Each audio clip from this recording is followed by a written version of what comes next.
Okay, hey guys, welcome to the live. Sorry, a little bit late. Not gonna lie, it's been a very busy day, and I'm just trying to get myself in sorts here. But Charmaine, how are you doing today? Not bad, not bad. How are you?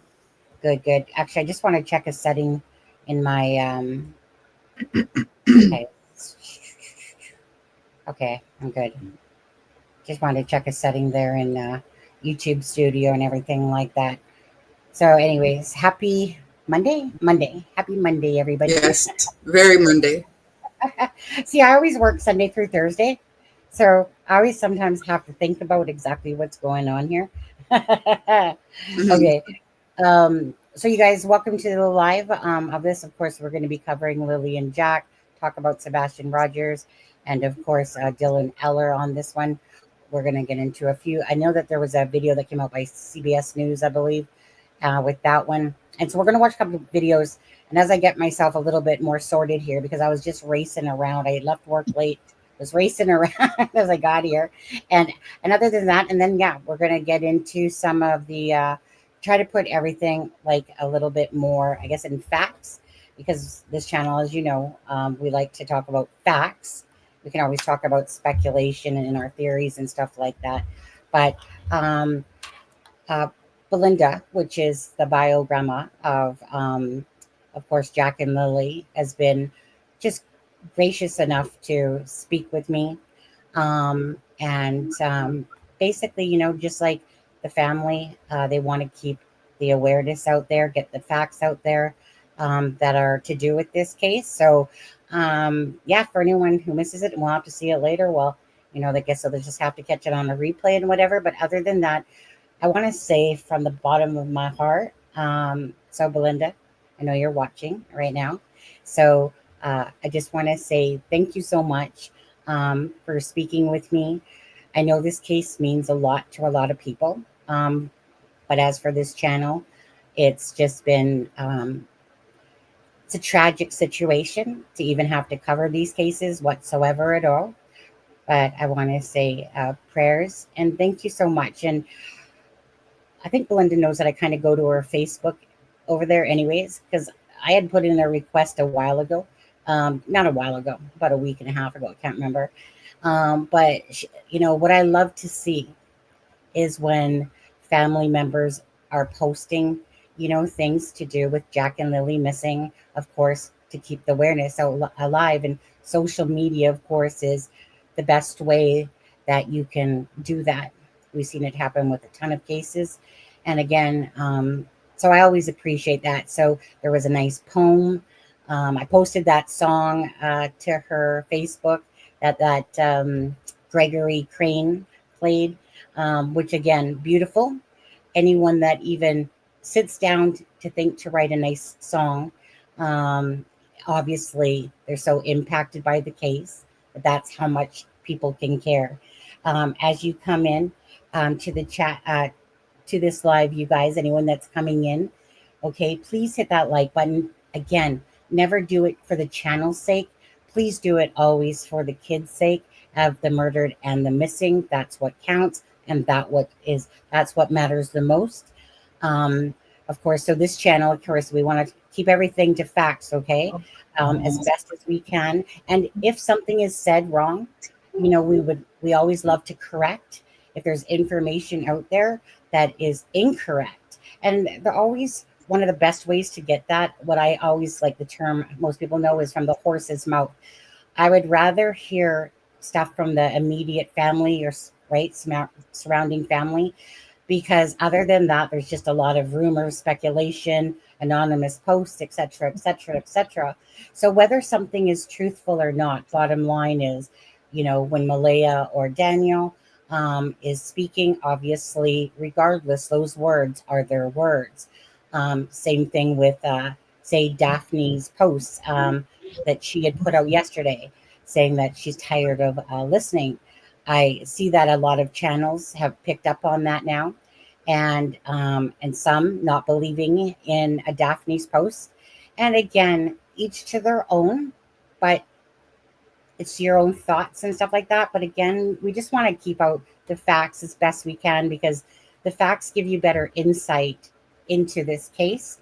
And as we try to wait for RCMP to, give answers to what happened to Lily and Jack, sometimes if it wasn't for family members coming out speaking, and that's why I so appreciated Daphne when I saw that post where she said she's, basically not tired of keeping her mouth shut and stuff like that. And it's those things like that that really keep cases going and the momentum going, because again, people do want to hear from family members. And that's exactly what keeps things in the momentum of the news. Whenever a case doesn't, there's a lull, especially with the Canadians, right? Over here, the RCMP, they're a lot more quiet, and we don't have the same information that you can get out of the United States. They're totally two different scopes. Canadians are more like the UK over there, very much tight-lipped. And basically, the next time you'll probably hear from the RCMP, for the most part, is when something happens, right? Next thing you know, it's like, boom, arrests happen or something like that. So anyways, again, please hit that like and the share, you guys. And we're going to start off with saying hello again to everybody. Welcome. Keep it respectful. Always kindness towards each other and to, of course, us here. We can be mean to each other, right, Charmaine? But nobody else. No, just kidding. Thank you, Susie. Okay. Yeah, again, we're very much about the facts of a case, right? Put that stuff out there. And then anything else is just opinions and theories and stuff like that. Nobody has been charged with anything to do with Sebastian Rogers' case, Lily and Jack's case.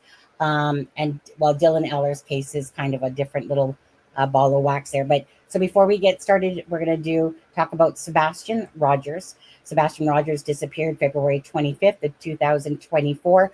Followed that case since day one. And that case, again, is tragic because it's been 15 months since Sebastian Rogers disappeared. I seen Seth last night put on his channel, and some people played it already, his full interview that he gave. Because you know how interviews are just kind of like little pieces put together in a sense, and it can portray a different way, right? We all know how that works, is that it's cut, edited, etc., etc. But Seth put out the whole interview, so anyone that doesn't seen that, you guys can go to Seth R. Rogers' channel and watch that. Seth Rogers is the biological dad of Sebastian Rogers. Again, Sebastian lived with his mother, his biological mom, and his stepdad, and just like a Houdini, vanished. And there's no trace of him. With all the footage and digital devices and the Ring doorbell cameras, it's like he just disappeared, but we know that that's not true. Something happened to Sebastian Rogers. So a very important case of the channel. And again, my heart goes out to Seth Rogers, who's truly the epitome of a father, that you can see his heartache. Every day is a struggle, every day to get up. And still 15 months later, no sign, no nothing to do about Sebastian Rogers. So I hope it's not one of those cases that you don't get answers for. Those are just so heartbreaking, Charmaine? It is, and it's so unbelievable that it's been 15 months already, and nothing. Yeah, there's so much. And hey everyone, hi Connie, hi Linda, hi Remy stuff, Sharon Parker, thanks mods, of course. Hi Kent, how are you? I'm not sure who Charmaine is. I think she's a Canadian on the West Coast. Something like that. Troll. Yeah, she's a troll on there. Okay, so Dylan Ehler, of course, you guys know that the Deception Detective and other channels are kind of picking this one up. I see some tarot card readers as well, doing reads for Dylan Ehler there. Again, out of the Truro, Nova Scotia area in the Pictou County. And since 2020, he was 3 years old when his grandmother, the way that the grandmother tells it, tied up the dog and turns around and gone. And so they end up finding one of his boots, and they find another one of his boots about 500 feet or something like that away at the little creek there, rivery thing that goes, well, kind of like a creek that goes into a big kind of more river type of thing. But anyways, so the parents in this case, they would just really like answers. There's going to be a search on May 30th and June 1st. So anyone that's in that area, if you have the time, please offer your assistance in that search.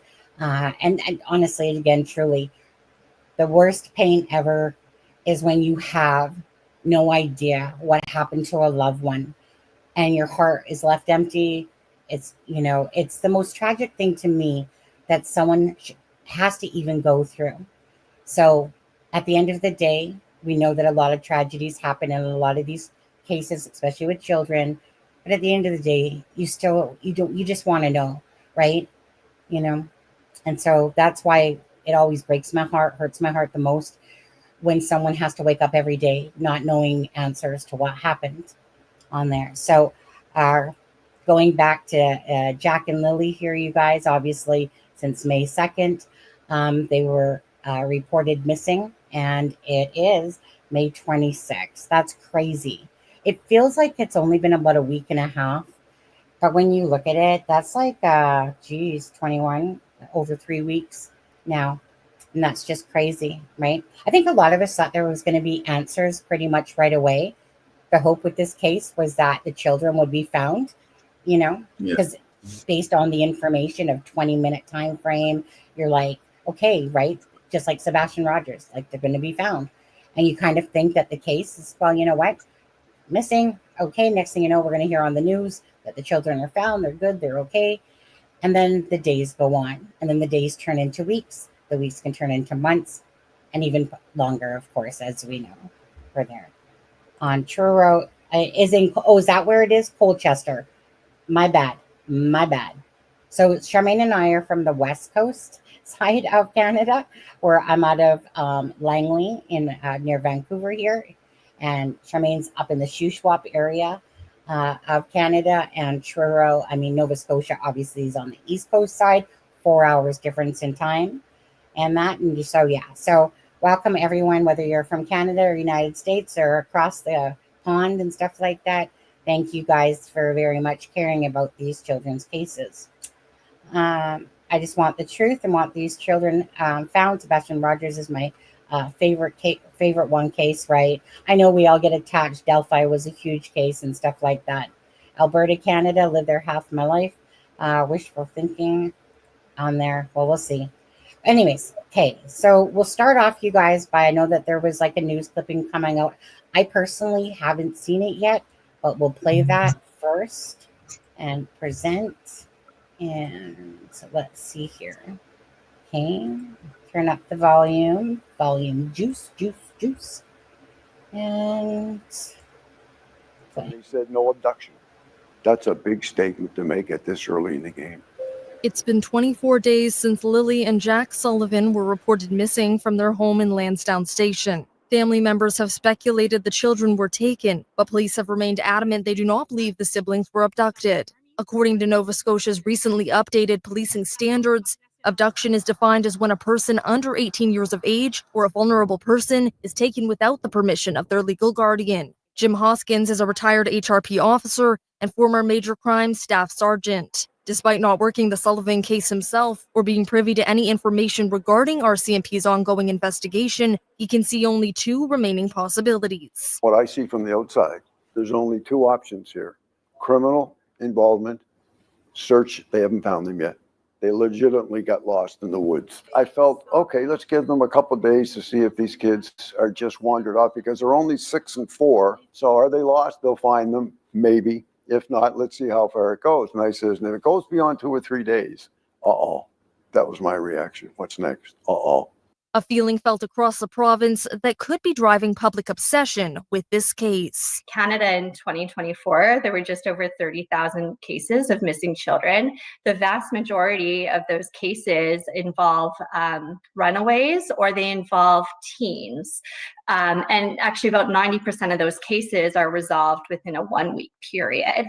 So anytime cases deviate from that, right, I think that is going to draw in the public. And of course, there's the public's desire to see it resolved. Although Stevens cannot comment on individual cases, she says when children in particular go missing, this tends to be harder for the public to digest. It taps into a lot of the fears that, for example, parents might hold about the safety of their children. But it's really important to remember that of those, for example, 30,000 cases, about 0.1% were cases of like a stranger or parental abduction. Despite rumors online of criminal motives and cover-ups, Lily and Jack's stepfather, Daniel Martell, has refuted all claims of his involvement, offering to take a polygraph test. And Hoskins says there's still a chance the children are close by. You can't write it off and say they're definitely not in the woods. I can still say you can get overlooked. You can overlook bodies. Searchers were back in the woods near the home a week ago, but there have been no significant updates since. In all his years as a police officer, Hoskins says what strikes him most is the probability of something like this happening. It's bizarre. If you ask me what was bizarre, I'd say in this case, 2 with this particular family. 2 are gone.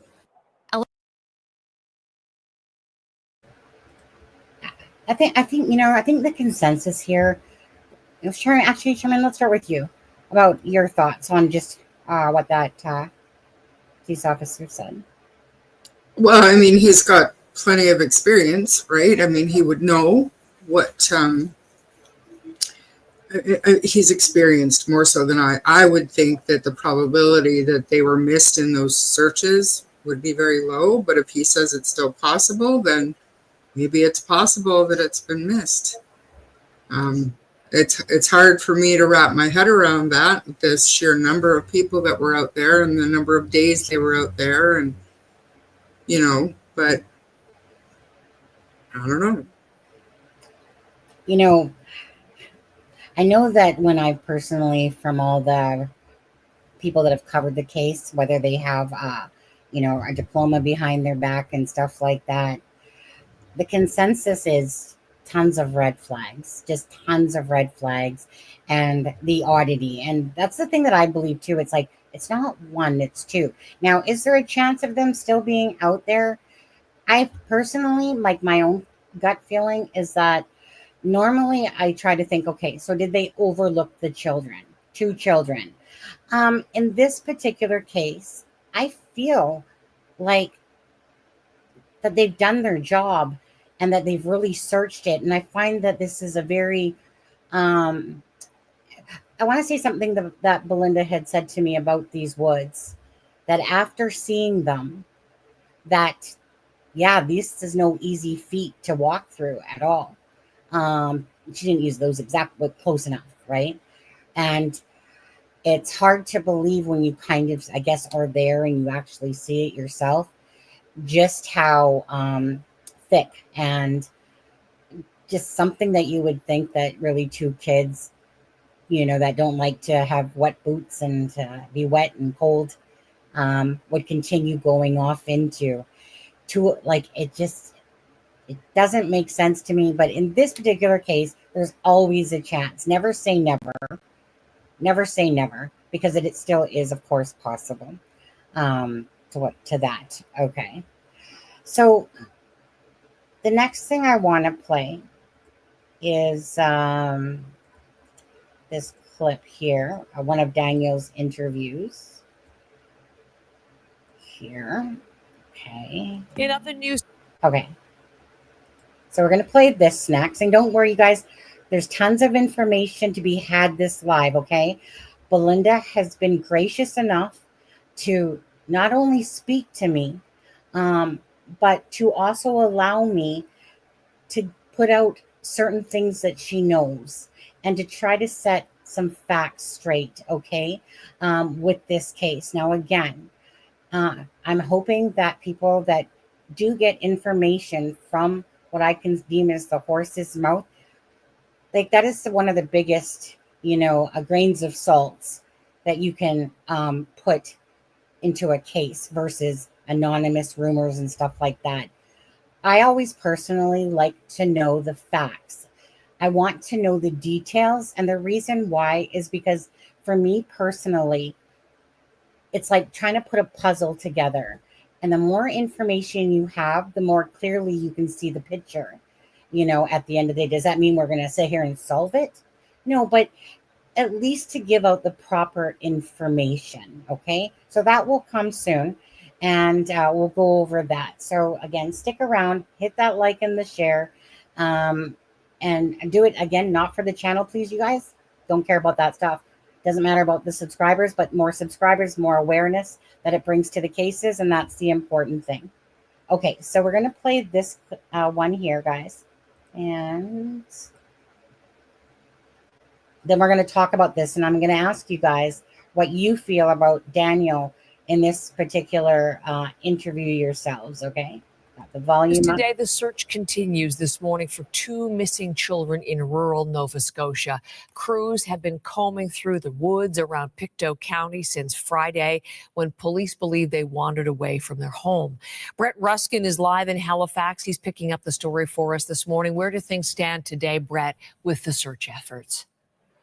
Good morning, Heather. Yeah, search efforts are continuing this morning for these 2 missing children here in Nova Scotia. So we have 6-year-old Lily Sullivan and 4-year-old Jack Sullivan. They went missing on Friday morning. Now, we heard from the children's stepfather recently. Here's what he had to say about this situation.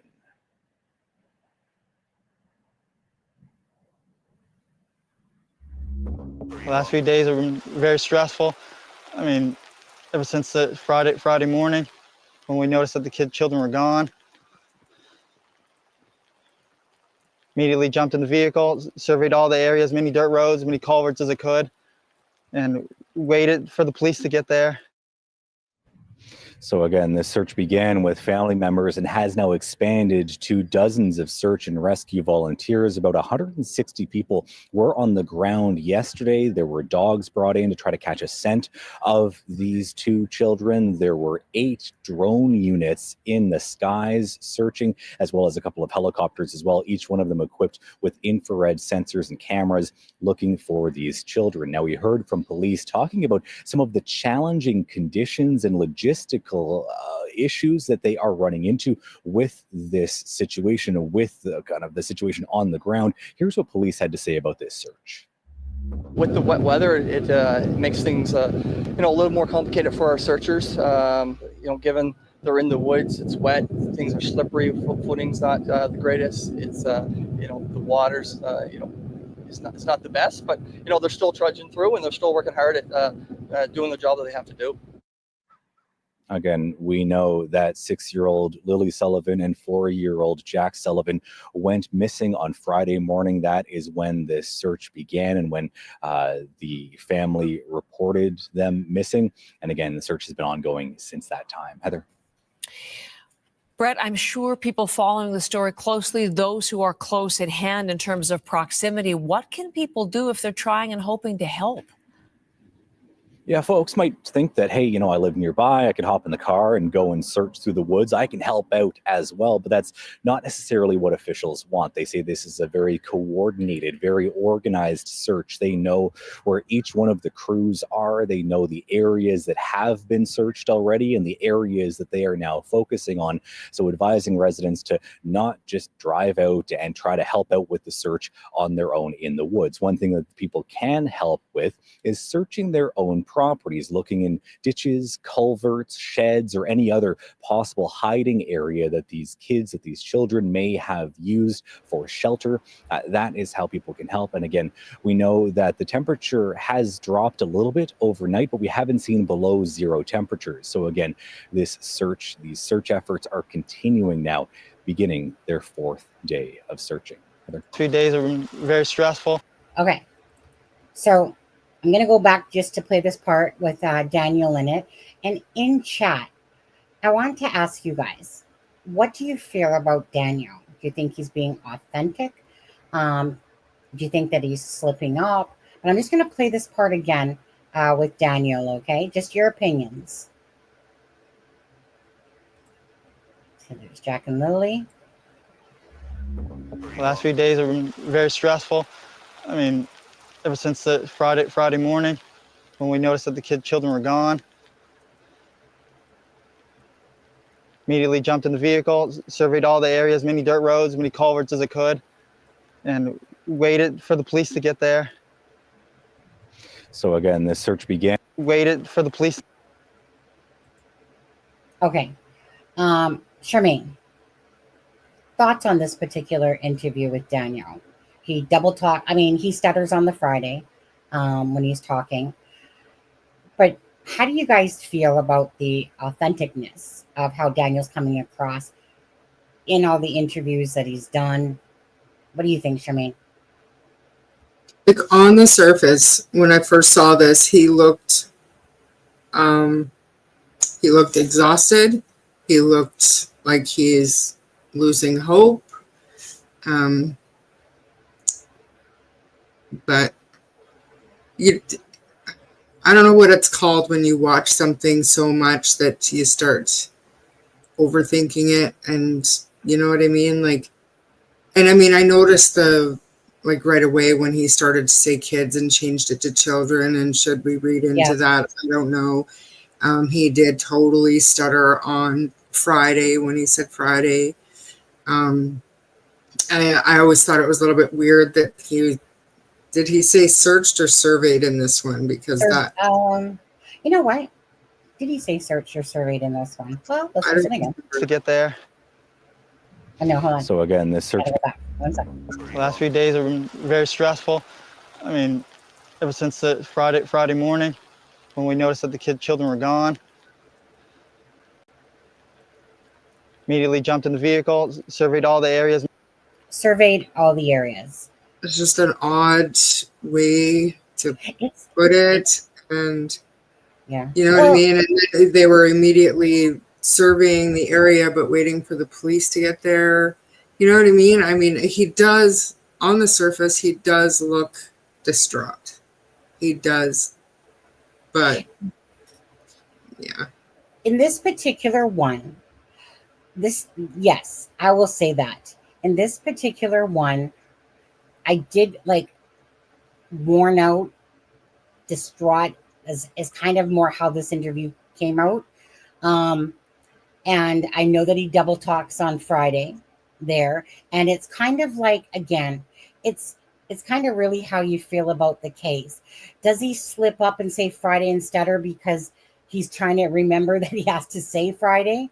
And that's why he double stutters in a sense there? Or is it just an actual, talking nerves, a little bit tired, that type of thing? Again, your guys' opinions, what you guys think of Daniel and this whole scenario, all the story that they can't even say the kids' names. You know what? I just have this. There's a few issues for sure. When I don't see tears and somebody covering their eyes and they do it, and it's a kind of a catch-22, Charmaine, because he says the same words consecutively in different interviews about the, hopped in the truck, surveyed the area, jumped in the culverts, type of thing. Ran and beat the drones, till my voice was sore, hopped in the, lake or whatever that piece of water was. Yeah, waist high and stuff like that. Now, I do struggle with Daniel. I do. But I'm trying to look at the big picture of it all, about what happened to these children and what's the most likely scenario. And are we just reading too much into something?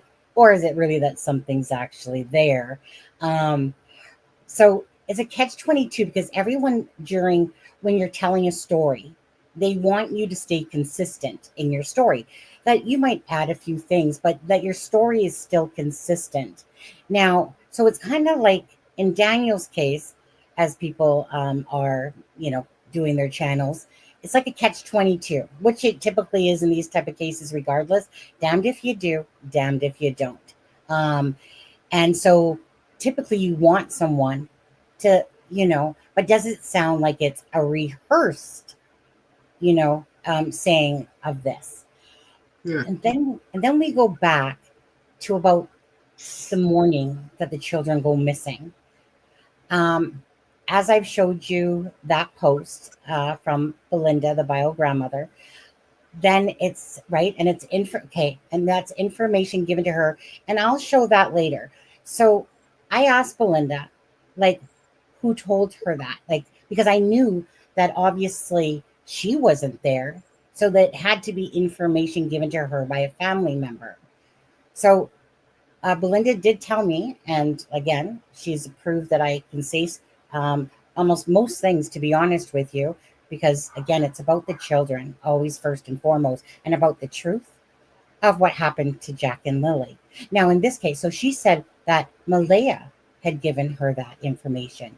So if we know that, and let me just, if you guys don't mind, just bear with me as I will try to pull up that post here. Image file, yeah.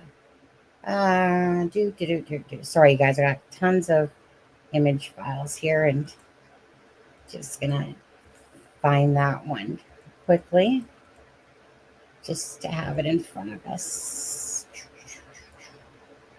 I know it's here. It's just that, you guys, I got a ton of files, got a ton of stuff. I know you're here. I know you're here. I know you're here. There it is. Okay. Okay, so let me just take down this. And again, welcome everyone that's joining today. Please hit that like and the share. Keep the case out there, right? Keep all the cases out there that you can. Hit those share buttons when you come across, the missing and the murdered, and they're trying to figure out what happened to cases. It's just really important. It's that one little thing that we can do to help out, because obviously you guys are here because you care about cases, and you're here because of Jack and Lily in this particular case, okay? So Belinda Gray being the biological grandmother of Jack and Lily. And so she answers this Jillian May and says the kids were last seen Thursday night. And when they went to bed, that they were heard playing in their room around 8:30 a.m. Friday morning. If I need to be corrected, I want to say this right now. Belinda is watching this live. So if I'm saying anything correct, Belinda, please, in our messenger, please correct me if I'm saying anything wrong, please, because I just want to put out the facts. So as this reads, it was around 8:30 a.m. Friday morning. Mom and stepdad fell back to sleep and woke up to silence. They couldn't find the kids and called 911 around 9:40. Search dogs couldn't find scent past the driveway. Okay, so again, this is information that has been passed on from Malaya, that Belinda has said that that's where that came from, hence why the post. Does that make this post true, what Malaya has said, right? Absolutely not, because at this point, we don't know who's involved or what happened to, of course, and like they said, everyone's suspicious, right? Until deemed otherwise, until they have answers, in a sense. So in saying that, when we look at the audio tape that came out after the fact, everything was about a 20-minute time that they kind of got up, that around 10 o'clock was the 911 call, because Malaya says that immediately she felt in her gut that she needed to call. She felt like something was wrong, needed to call. And so this was around 10 o'clock. And Daniel immediately hopped in his truck. But again, it's around the 20-minute mark. So how does it go from 8 o'clock in the morning, this says 8:30, but 8 o'clock in the morning that we hear on the dispatcher call, which is probably why I'm thinking they came out with that the children could have went 6.6 kilometers, I think it was, in that time. And because I'm thinking, how in the world in 20 minutes that you can't find two children? So that's off. How do you see that? No, it's very off, but you hit the nail on the head. So Belinda is reporting what she's heard. So if this kind of coincides with what we've all heard, the original story to the police, there's no possible way that anybody can authenticate it because of the source. This came from the source. And do we have a reason to not believe it? Innocent until proven guilty. Absolutely. Absolutely. I agree. But we say every show that we're speculating and this is all alleged and only our opinions, and we're not meaning to offend anybody. However, that interview that Malia did, I think we can all agree, was odd to say the least. To say the least. Yeah. The very least. Yeah. So Belinda is getting her information or her updates on the missing kids from Family the kids' mom. Family members. Right. Yeah. So Belinda, obviously, I think probably wants to believe that these are the facts as Malia knows them. Absolutely. You know, at the end of the day, right, is, the thing is, like, kind of probably like Daphne's post, right? Like, you could tell in Daphne's post that she was said, I'm not going to shut up anymore, type of thing, or I'm tired of like shutting my mouth. And this is how I feel. And she feels like there's something off to this case as well. So don't mind the other, mega hundred thousands of people that find this case weird and off. And does it make it true? Well, I think most people that, have, like I said, critical thinking, that use reason, that kind of like try to think about the whole scope of a case. I wouldn't blame anyone for thinking that what we've seen or heard, based on Malia's interview especially, is just weird. Why? Because it's not natural. It doesn't flow. It's someone that comes off talking as if it's rehearsed. And there's just a lot of weird things that are being said about I just hope that they're warm. I tell Danielle, do you hear the kids? So again, so it comes off, it's not authentic. And I think that's the part that's striking with most people is like, okay, there's only so many options that happened here, because there only is. So either it's family involvement of some kind, including abducted by some random person that was driving down the street, that all of this had to play out in order for that to happen. The RCMP basically, like this police officer, it's like right away that they didn't believe it was an abduction, or else they would have put it out there and they would have given us that information. But that's not what there's no shots, no sign to show that there was an abduction, right? Like there's nothing. So then it becomes, okay, so Woods, abducted, family, in a sense. I know that Dr. Todd Agrand, that he puts it into two. Basically, he considers family / stranger kind of the same thing about an abduction. And then he classifies it as two. And he's like, so one of the two is either true and the other one's then not true. And the highest probability in this case would be that it wasn't an abduction, that it comes the highest probability, even though it's still a very low probability for something like this to happen, especially, small town, but the highest probability is that there's family involvement.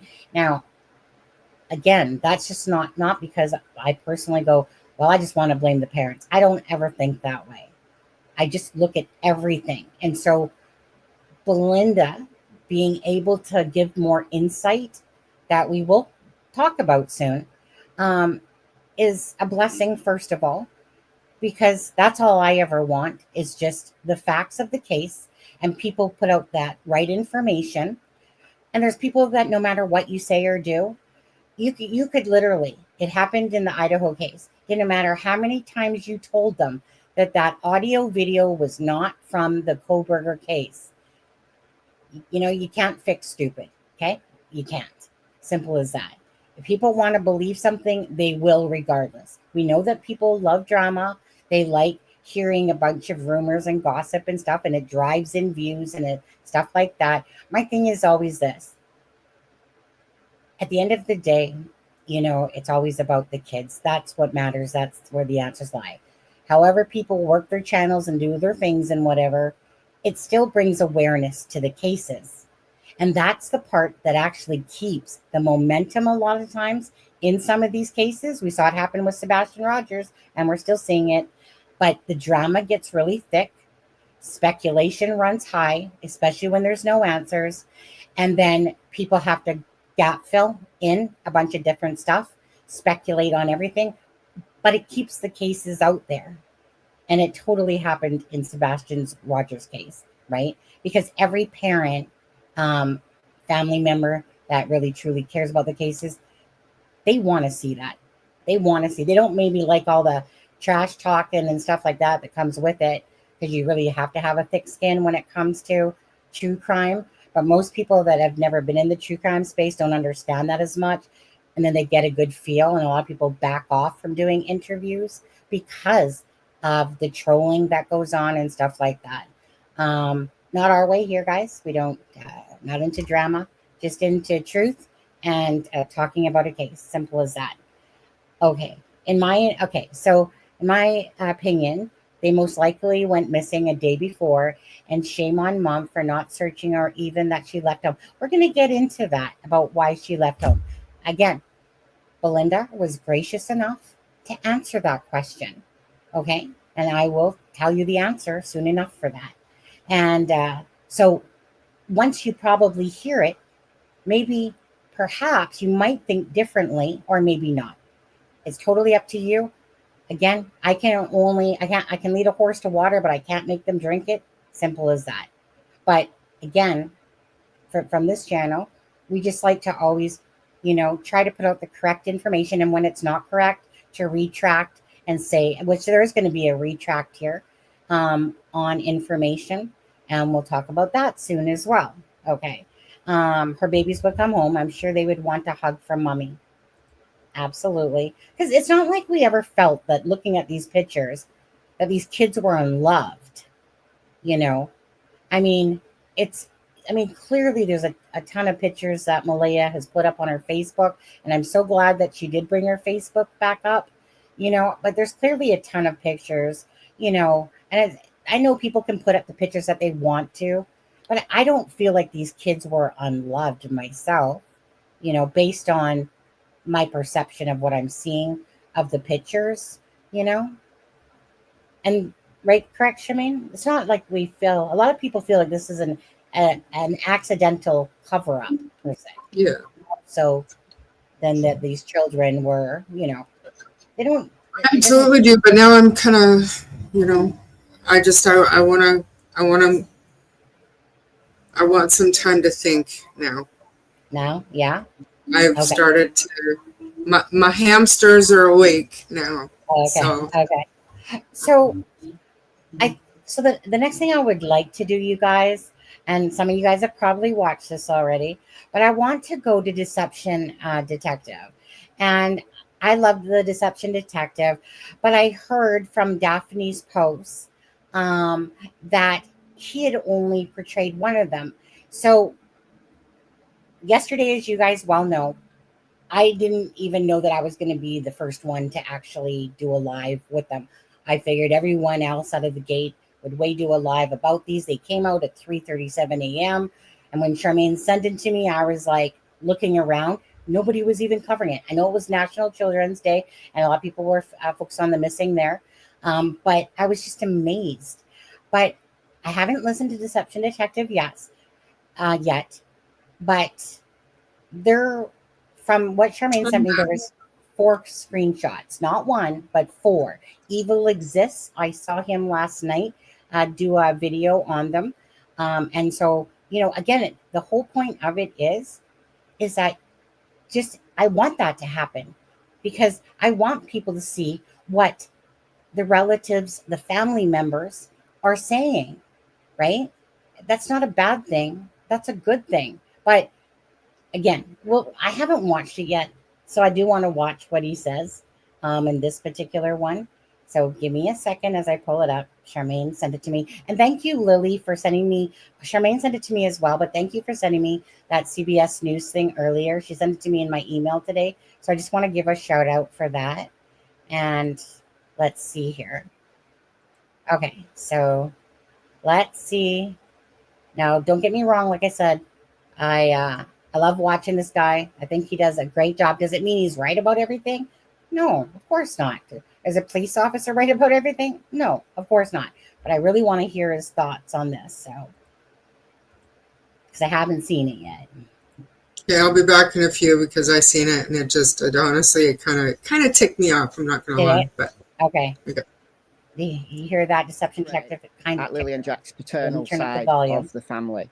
Check this out. Someone told me about this post in my live stream yesterday that I did on this channel about Lily and Jack. After the live stream, I went look for it, and yeah, it's pretty. Okay, I just want to be clear on this.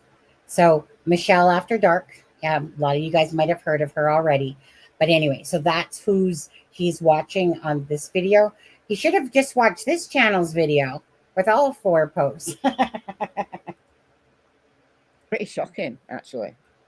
She's mad. She said the kids didn't even go in the woods in the first place. Plus, they have dogs in the yard, which if someone adopted them, I think that means abducted them, the dogs would have made a noise. I believe there's one dog. I don't know whether there's more than one dog. That's YouTuber Michelle After Dark apparently breaking a scoop about the disappearance of Lily and Jack Sullivan from Nova Scotia. The only problem is, I don't think it's real. So in today's video, let's go over why hearsay, unsubstantiated rumors, and other gossip are so dangerous. I'm Deception Detective, an attorney trained in statement analysis. This channel exposes lies and manipulation, so if that's your thing, hit subscribe. For exclusives, early access, and other cool perks, consider becoming a channel member. Link in description. If you're watching this video, I assume you're at least familiar with the disappearance of Lily and Jack Sullivan because it's been international news, and I've been covering it since the day the kids were reported missing. So rather than recapping the case, I want to quickly go over what I consider when I'm analyzing a case, whether it's pop culture, true crime, or current events. Of course, I prefer to work with statements directly from the suspect's mouth. After all, they're the only one who truly knows whether or not they're guilty. But sometimes the suspect doesn't make any statements at all, or they make too few for me to form a solid opinion about them, as is the case with Daniel Martell. That's when I'll consider statements relayed through someone else, like their attorney or PR rep if we're analyzing a celebrity, or a reputable journalist. Naturally, that's with a grain of salt. But frankly, the bulk of what I do is decide what to ignore, because that's often what leads people astray. So it's my policy not to even entertain unsubstantiated rumors, anecdotes, or superstitions, even with an entire salt shaker. Nor do I pay attention to things that don't actually correlate with deception, like body language analysis, which actually makes you worse at detecting lies. You can learn more about that in the DD forum. So those are the things we're going to be on guard for. And as you saw in the intro, this is Michelle After Dark apparently relaying something that was posted on Facebook by some distant relative of Lily and Jack. So I'm already going into this with a ton of skepticism. A, because it's hearsay. B, because there's been no recent updates in the case. So people who are covering the case might be tempted to fabricate information to cover, or might be more willing to conveniently fall for a hoax because it gives them something to cover until there's an actual update.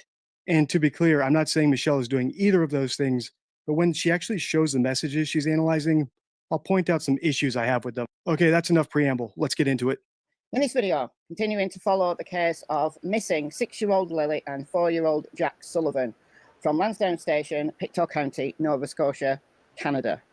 Yesterday was International Missing Children's Day, and I believe Belinda is Lily and Jack's paternal grandmother. She posted some cute pictures of when they were little toddlers. Absolutely adorable. What we're going to do in this video is talk about other family members, one in particular, and how her temper has boiled over.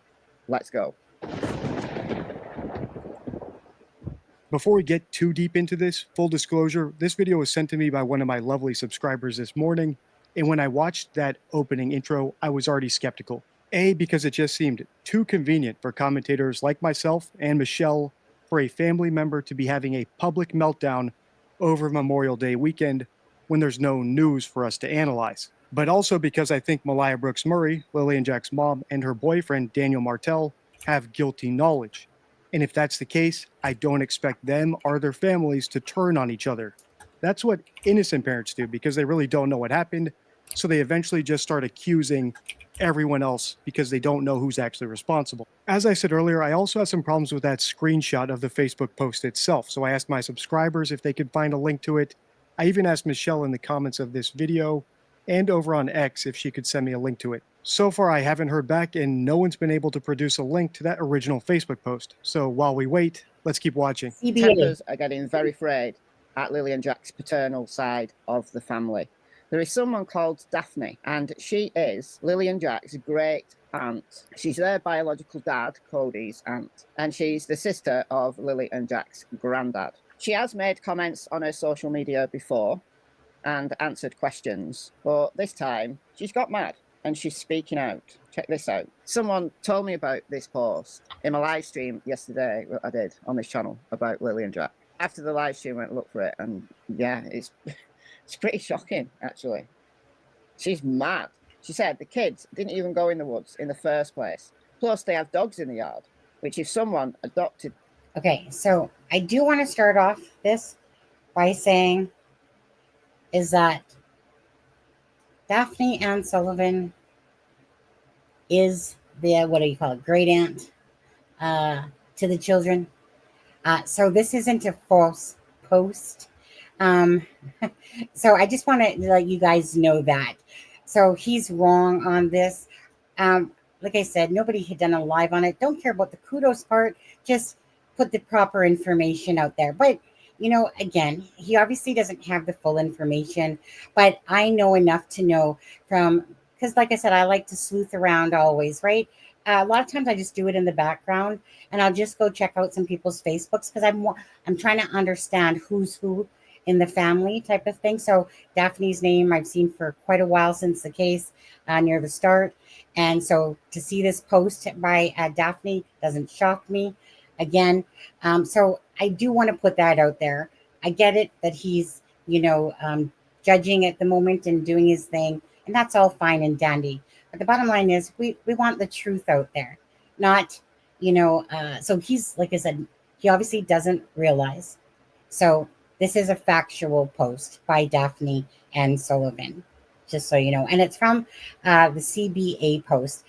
If he actually had the clippings, like, or looked at one, but I think he only has the one, but you can actually see it says CBA's post that Daphne's commenting on. But whatever, like I said, I'm just going to play it, but we just want to put out the truth. I think that means abducted. Yeah, like he only had one. He Annoying. only had one screenshot. One dog. I don't know whether there's more than one dog, but I really don't think that Lily and Jack would have been abducted from the yard. It's practically impossible. A stranger walking up into the backyard to take Lily and Jack, I just can't see it. Now, if Lily and Jack left the property and were, let's say, for example, walking down the road or waiting for the bus, one very logical theory is that Lily was going into Malia and Daniel's room because she wanted to go to school, that she felt better and she wanted to go to school. That's why she took her backpack. That's why she kept coming in to remind them that she wanted to go to school. And as they didn't get up, maybe she got Jack ready and they went to wait for the bus. Maybe they missed the bus and were waiting there and someone picked them up, or they were walking down the road and someone picked them up. I think that's the only way that they could have been abducted by anybody who would be deemed a stranger. Then she says, I say they were taken off the land by someone close to them and by quad or vehicle, and they are nowhere in them dense woods. So just stop searching because you're not there. And people to stop searching. Okay, you need to put these two people interrogation for 2 to 4 hours and see which one's going to crack, because I know they're nowhere around the area whatsoever. In my heart, I know that. So please do interrogation. I'm going to pause here because that's as much of this alleged Facebook post as we see in Michelle's video. And that's a problem because there's literally no reason for it to be cropped so tight. We can't see when it was posted, the URL, who liked it, or any sort of context. And even when Michelle said earlier that this post was brought up on her live stream, she didn't say that she found the actual post itself. She just said that she looked for it and that it was shocking. In other words, she may have also only seen these two unverified, uncorroborated, contextless screenshots. And without a link to the original post, we don't even know if the face next to the post is actually the person who posted it. In other words, it finally happened. I finally have to eat my own words. Everything I said so indignantly in my last video in this series about how the Canadian government and media shouldn't be lecturing us YouTubers for speculating about the case, well, they were proven right. Whether this Facebook post is real or fake, the lack of any skepticism or citation is exactly what they were lecturing us about.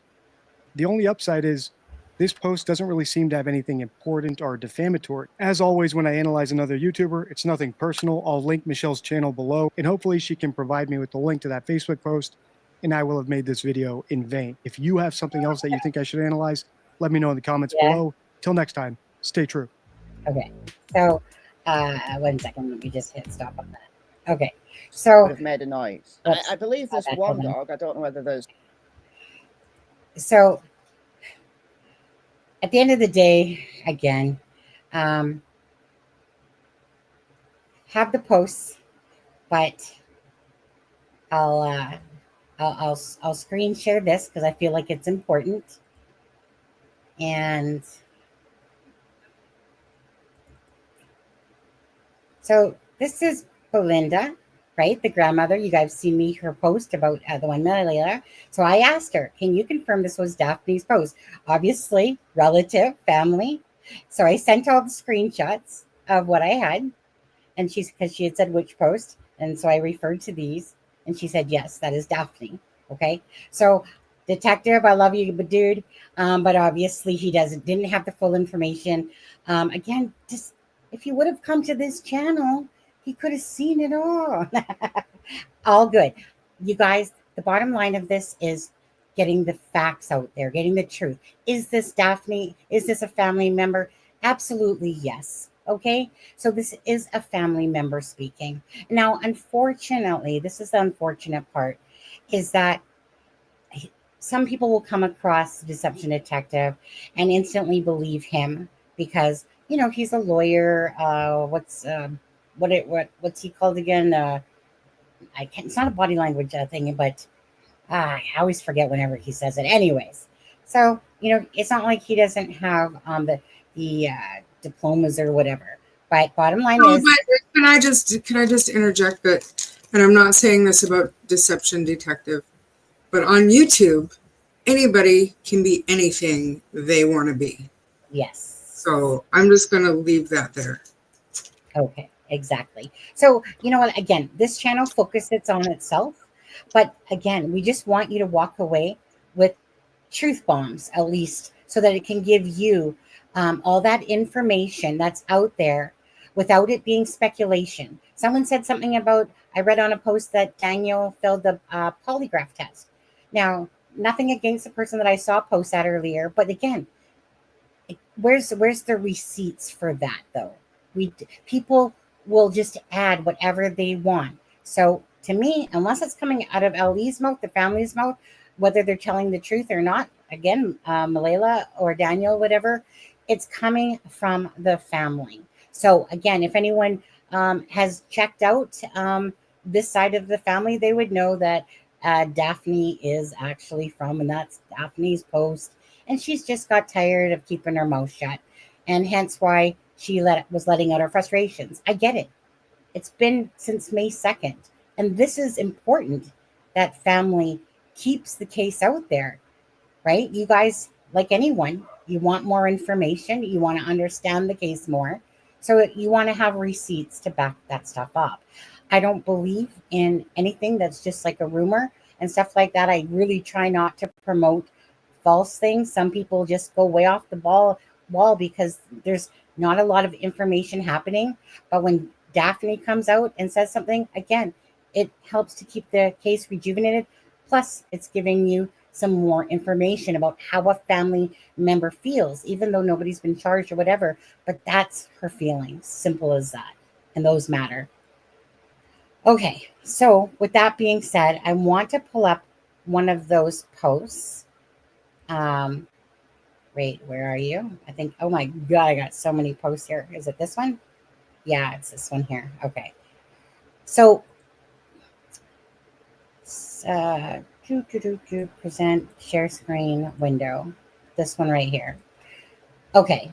So Daphne Sullivan had said, right, there was a few oddities. Like when you were reading this post, it was kind of like a little bit hard to understand, simple as that. One of the things that she said, okay, let's just kind of go back to this one, that Daphne says, that's not true, but I tell you who they interrogated for 4 hours, which was my nephew. And we'll come back to facts about that, which is my nephew, the father of the kids, and my sister-in-law, the grandmother, for what they never even seen the kids in a year and a half. Okay. and never she kept the kids away from them. Daphne, correct me if I'm wrong, Belinda, but this is Daphne is talking about Belinda, and that part of the family there, about, because in a screenshot that I can show you, Belinda has answered. It's been almost about 2 years since I've seen the children. So to me, of course, the grandmother, the biological grandmother being Belinda, for what they have never seen, like I said, the kids in a year and a half, and she kept the kids away from them. They didn't want them to know where they lived. And we're going to get into some of this again. I'm going to show you what Belinda has said, okay? And Belinda is, again, the biological mother. So trying to just put out that information correctly. And so they only live 40 minutes away. And then, so this is where we were kind of stuck.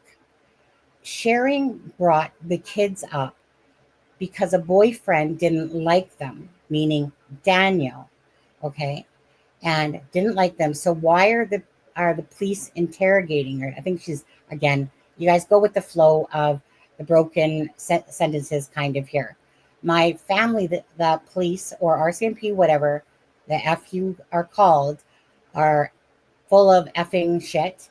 They don't have sweet F all, basically, a clue or what they're looking for, in my own opinion, is what she's saying. That's all I got to say. Just bring Lily and Jack home. Clearly, you can see she's frustrated. Clearly, you can see that she's letting it show how she feels. That she feels that Daniel and Malaya need to speak up. They need to say what happened to these children, and they want them home. But the word we got stuck on was, we didn't understand the word sharing. So Belinda had explained it to me about what that meant.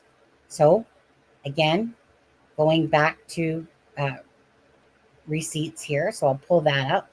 So stop screen. Now this is where actually I'm going to do it this way. Image file. Okay, where's my 3 screenshots here? I think this would be, is this the first one? I think the first one is here. So this is going to that post. When Daphne, you know, the one that Deception Detective doesn't believe is real. You guys believe it's real. Said sharing, she was trying to say that we had no idea of where they lived until we saw the shares of the property on social media. So they had no clue where Daniel and Malaya lived, because they were basically backing off the family since meeting Daniel. Now, remember that the biological father is Belinda's son, okay? So here, the grandmother and that are able to see the children, including the son, and that Malaya, as Belinda said, is now backing off. And for some reason, ever since meeting Daniel. And so they learned of the house, of where they lived, on social media. So, but Malaya gave me her address because Belinda went down to help search. And I'm not sure who all else. I'm just speaking for what Belinda is saying here, that on May 2nd, when I messaged her after learning of the children's disappearance from a friend who saw it on Facebook. So again, they had no clue that that's the property that they even lived on, because they had backed away from the bio dad, the bio grandmother. Okay, so again, we're just trying to put perspective of truth. This is the bio grandmother saying this to me, okay? So again, just trying to give you guys the proper information to at least have that, and then start thinking about, okay, again, the more information, the more you can paint a picture, the more you can understand, perhaps. Okay, so I'm going to show another one, image file. Charmaine, did you have anything to say to that or no? No, I Okay. agree. So I asked her, like, basically how she was feeling, right? About the whole thing. And she says, as for my heart, it changes almost daily. Right now, I feel either someone on that property knows what happened to Lily or Jack or wanted to go to school, but not taking their coats when it's raining and pretty cold out doesn't make sense. Okay, so, and thank you guys again for everyone that's in here. I'm sorry if I can't get to all your comments that you're saying on there, but trust me when I say this, appreciate you for being in here and appreciate you for listening. And I appreciate Belinda for speaking to me and just wanting to put things out there that are truth versus the speculation going on. So hopefully, it can at least give you guys that are watching and anyone that comes and watches this live some more information, more detailed information. Okay, so let's go to, let's see here, cancel, present, image file. And then I'm going to have to go back in a second here. Okay, this one here. Okay. And then she says, I'm not sure. I switch between everyone to see if anyone has added something that I don't know. The police are very tight-lipped about what their thoughts are. Okay. Now, Charmaine. Oh, you ditched me? Right on. Hi, guys. Yes. No, I'm here. Okay. Okay. What I need to do, just give me a moment, guys, because again, I basically rushed home, got off of work, hadn't had a lot of time to prepare. I was talking more with Belinda because every time she said something prompted me a question that I know that you guys wanted to have an answer to, and sometimes she didn't actually have the answer, which obviously if Malaya and Daniel are backing off from the children being able to see them. Okay, so again, I just have to go grab a couple more posts here. Darn it. Oh, I need to make it bigger. Okay, 1 second, guys. If there's anything you want to bring up while I'm doing this for a section, go right ahead. Okay, scroll. And let's see. What are you looking for? No, I'm just saying if there's anything that you're seeing in chat where you want to answer somebody, feel free. Yeah, Karina, no, it's directed at Deception Detective. I don't know him, and I just happened to watch him today, and it was inaccurate. But I mean, it's a fact. There are people all over YouTube that claim to be this and claim to be that. It was just a blanket statement. So, I mean, you can think what you want, but that wasn't my intention. And yeah, absolutely. Belinda is watching. I don't even know what to say. Like, my heart goes out to the entire family, and hopefully we can, open communication a little bit better going forward too, so that we can help to put out factual information. And because everybody's going to speculate, that's just kind of what we do. But as we keep saying, as long as you're speculating in the right way, you're not being disparaging or cruel for no reason. There was another thing too about Daniel's scar. Do you remember, it was near the beginning, people were really talking about that scar. It looked like a scratch. And I had seen a picture from before that he had a scar there. And you pulled up a picture, and I think it was from like 2022 or 2023. And it was there, yeah. And we had made the comment, like, I don't know about anybody in chat, but sometimes, like, I've got a scar, and sometimes if my, like, hormones are pumping or whatever, it'll become, like, red and inflamed almost. So that there was a picture of him way before this with that scar under his eye, and I just speculated that because of the situation could have, made it turn red.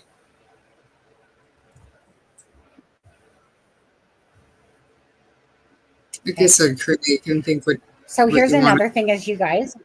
You like. again, at the end of the day, we can simply put out the information. Whatever somebody else wants to believe, it's totally up to you. I personally, what makes sense makes sense. If he already had a scar way previously, which it is a scar on his face, you can see it way back in his pictures in 2022 and stuff like that. Again, you can lead a horse to water, but you can't make him drink it. But again, I'm not here to force anyone to believe in something they don't want to do. I'm just here to put out the facts as I know them, and people can, again, twist it, which happens. It will happen. And do whatever they want. As long as I know that I'm doing my due diligence properly, that's what I care about, because I care that people, I truly care that the information that goes out there is as correct as it can possibly be, because that's what I care about. Same with Sebastian's case. I don't want a bunch of all this side stuff. I took, just like Melissa did it on hers, you took all the interviews, you took all the things that came out of the horse's mouth, you took all that information that was said about Sebastian's disappearance, or what time this happened, that happened, and then you create the timeline. Anything else beyond the horse's mouth or the LE and stuff is just, all it is, it's just hearsay. He said, she said, bullshit. It's all about, right? So for me, I just like the facts as we're talking about it. Speculation, talking about a case is a different matter. But let's get the facts out there and then stay on course. But I'm not here to control anybody's thoughts. Simple as that. Just come in the live. The information's here. I'm so grateful for Belinda. And right, knowing full well that we're in true crime, we know what happens. It doesn't matter how nice something can be said. It gets twisted, turned, and twisted. You have to have a strong shield and realize that no matter what the case is, this will happen each and every time. There's the good versus the bad, in a sense. So at the end of the day, we just focus on this channel. Now, in relation to this post, you guys, so remember how Daniel was talking about the clothes all of a sudden. Now, again, does it make what Belinda was told true? No. But this is what was said to Belinda. Daniel and his cousin went through Jack's clothes to try and figure out what he was wearing. At least that's what the cousin told me on May 4th. I don't know the cousin's name. I don't feel like I need to put that out there, even if I did. But that's what was told to Belinda. Again, whether it's truth, we don't know. That's just, again, based on what is being told. And that's the whole point of this a little bit, right? So if that's being told by the cousin, right, and that's somewhere in a text, then that cousin has to stand by his word in the court of law of what someone's saying. Simple as that. Now, we're going to get up to the one in just a minute. I think it's not the next one, I believe. And again, Belinda, if there's something I'm saying wrong, please correct me in the chat, in Messenger, because again, I just want it to be about the facts. Okay, let's see. Okay, so this one. Why did Malaya have to leave the house? Malaya had, now, and I asked her, we'll come back to this. So Malaya had to leave May 3rd because CPS was going to take the baby. She did not want to. She and Meadow are staying with her mom. Okay. So I asked her, where did that information come from? The answer, the police. That's where she heard that. Well, that's where it was told, by the police. Okay. So this is the answer. Some people have actually said this, and I almost actually wasn't really buying it. I was like, really, the CPS? Like, do you honestly buy that, or da-da-da, right? Because I honestly, a few people have said this, because CPS was going to take child. Charmaine, didn't you even say that? Did you recall? I mean, I threw it out there as like a possibility, but I mean, I didn't give it a whole lot of credence when I said it was just a possibility. Exactly. So again, police said Malaya had to leave her home on May 3rd because everyone keeps asking that question.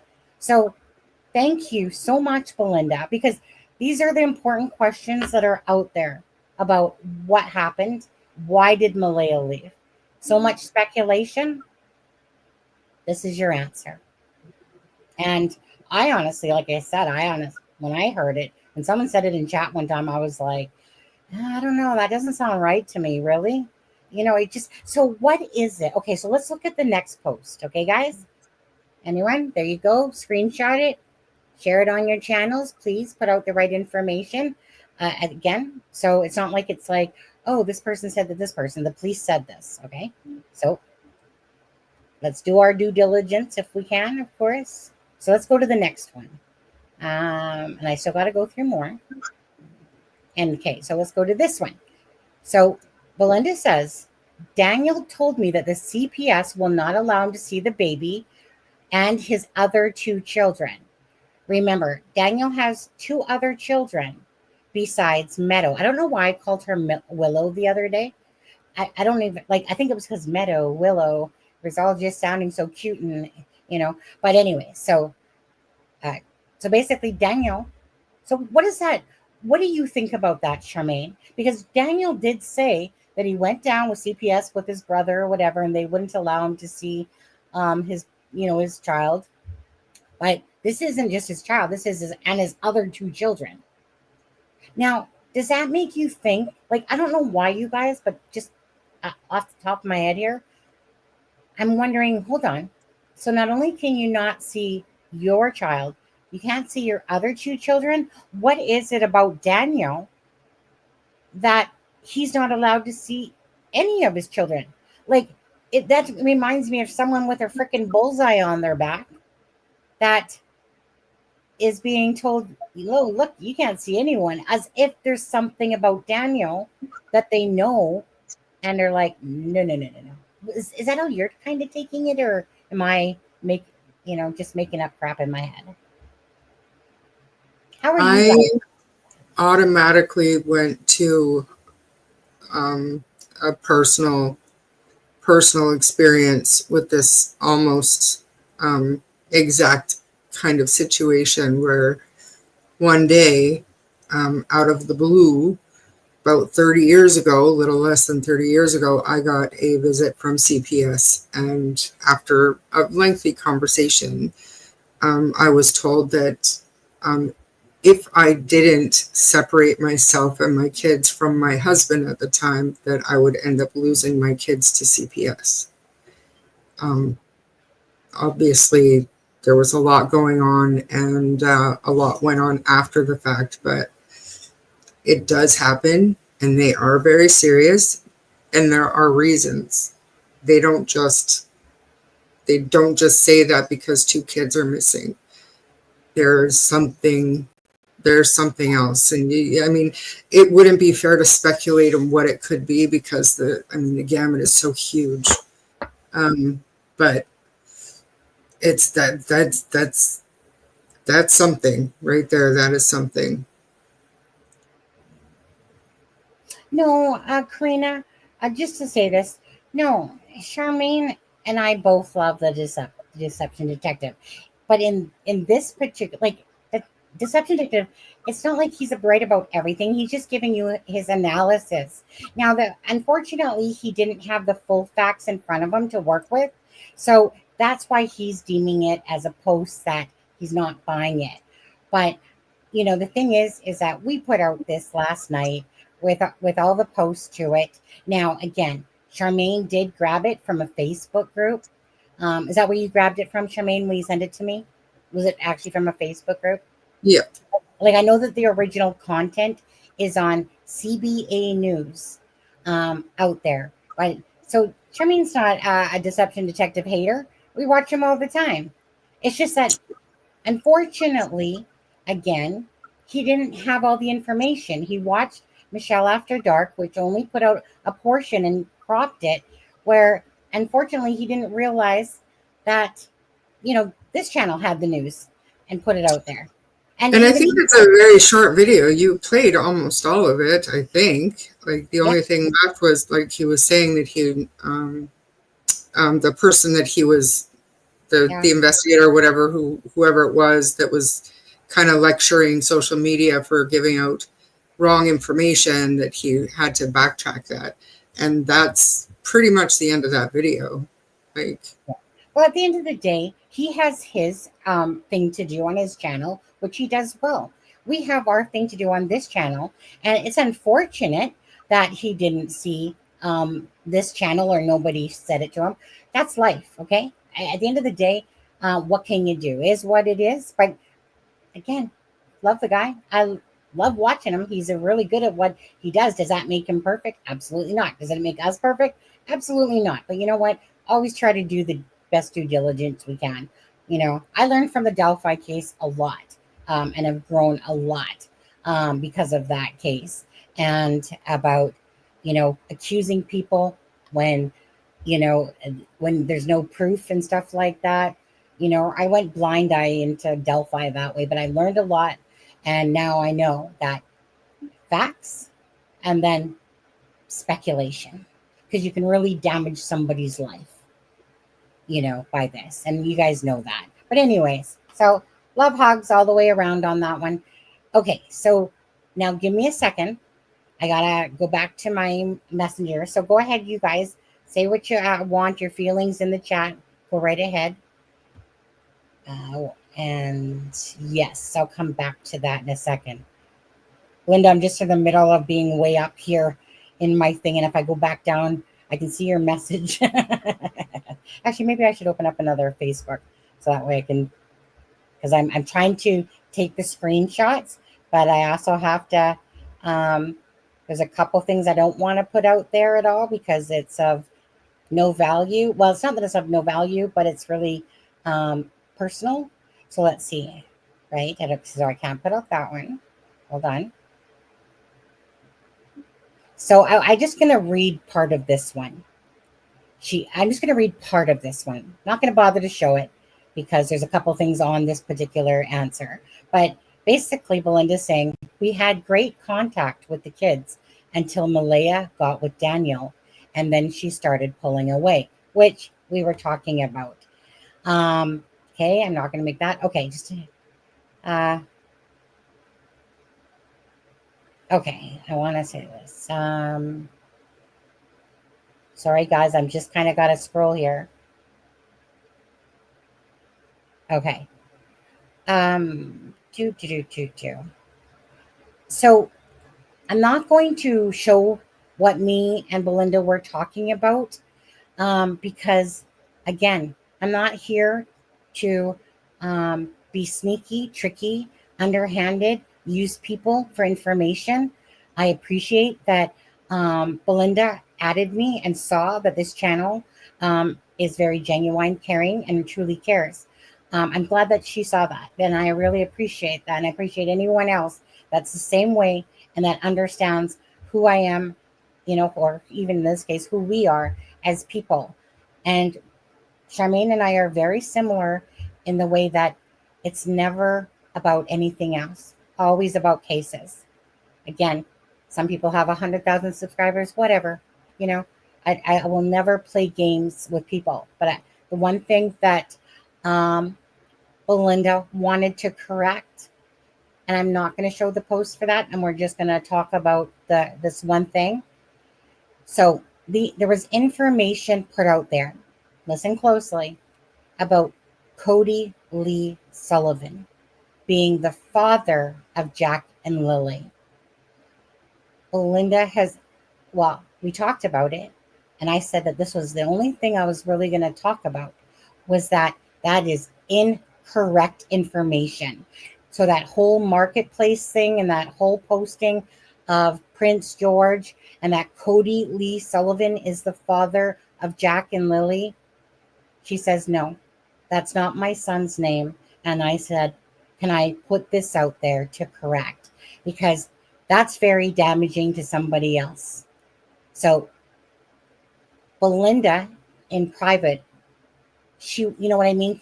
Like, this wasn't something like she was posting whatever. It was just a private conversation, and I just wanted to do the right thing and say, I'm not going to talk about your son, because honestly, even there was a picture put out there that somebody posted that said, and I still actually haven't asked Belinda if that was actually even a correct picture. Not that I put it out there, because I won't.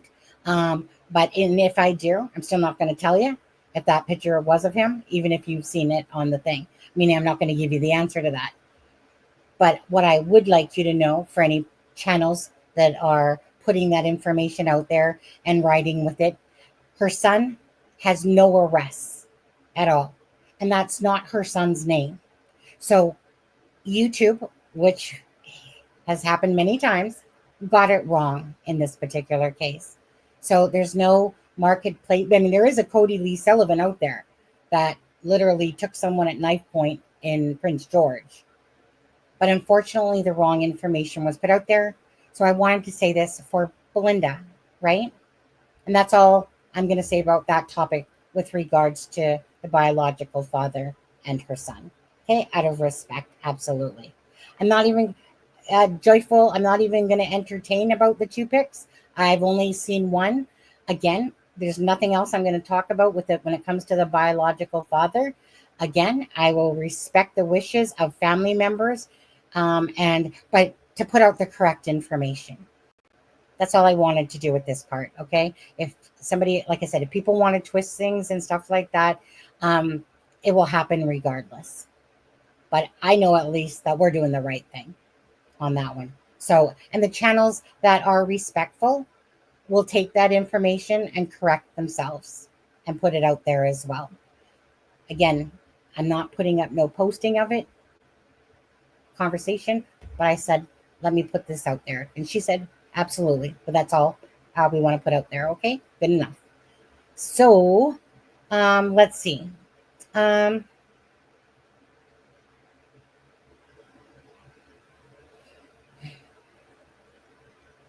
Let's put that out there. Just sorry, you guys. I was talking to Belinda after work, and that's kind of why I was running late. Right. So just know again that they had great contact with the kids up until Daniel and Malaya. Basically, things just changed. Okay. And I mean, I'm not taking sides at all. I'm not that kind of person. I always say that there are always two sides to every story, and accuracy is usually right down the middle.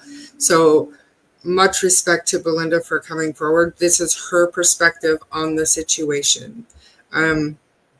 Perhaps there would be a different perspective, and I'm not trying to be negative at all, but you know what I'm saying? There's always two sides to a story, and we all feel deeply when it involves our own family or our own kids. And, you know, we, sometimes we have kind of tunnel vision and we don't see everything that's going on around. And this is just what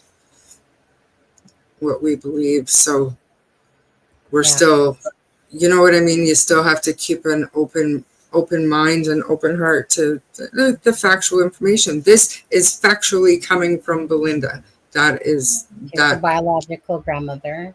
That's right. Okay. This one here I'm going to kind of cut off because I don't want it to get misconstrued, because I had asked her a question, and I'll explain that in a minute, but I'm going to kind of cut this one off. So I'll do that one.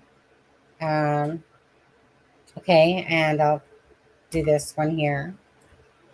1 second. Thank you guys again for joining today. Appreciate everything that you guys are doing to keep the awareness of this case. And again, if you don't mind hitting that like and the share.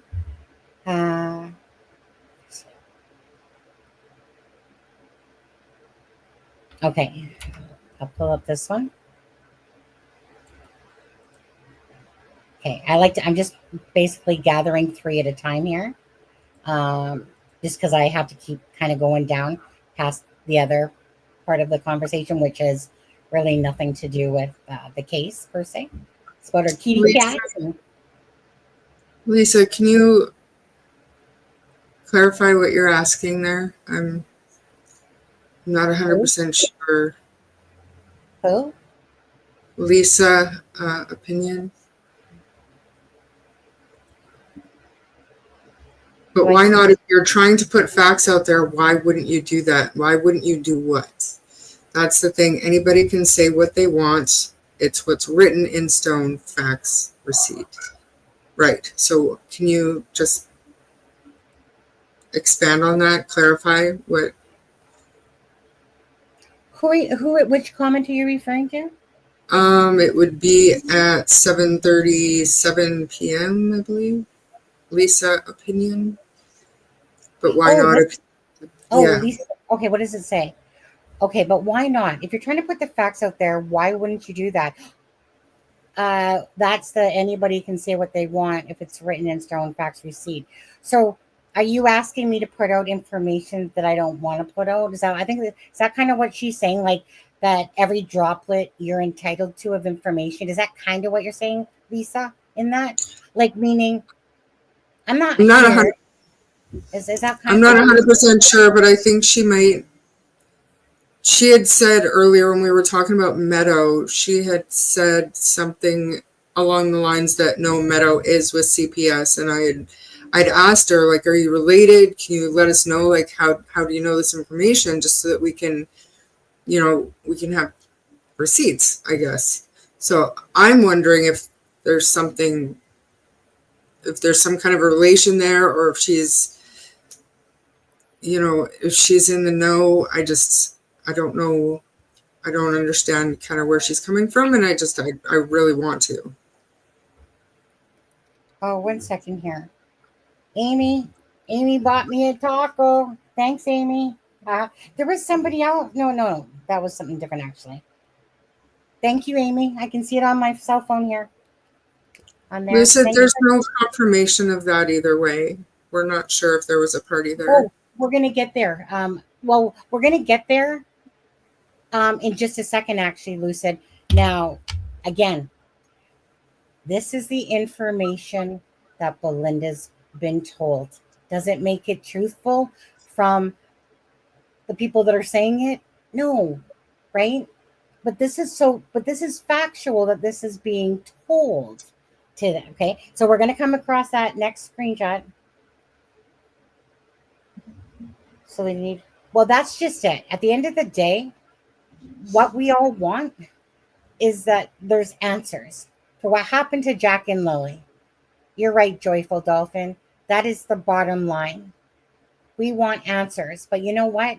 We don't know when those answers are coming. But the more information that's out there, regardless, is the more that you can have a better understanding of this case. Obviously, you're following it for information. If you're only following it for the sake of, oh, they're found, right? But that's just it. You guys, as well as I know, that the news would report on it as fast as they could if the children were found. But at this point, RCMP or type, look, we could have an update tomorrow saying that Jack and Lily are found, right? Now, hopefully the best scenario is alive. Worst case scenario, obviously, is that they're not. And that's as pathetic as that is to even say. It's at least answers, a conclusion, not this feeling of not knowing. So at the moment, this case, it's kind of like one of those divorces and stuff, where you get married, get divorced, and the family goes through different stages.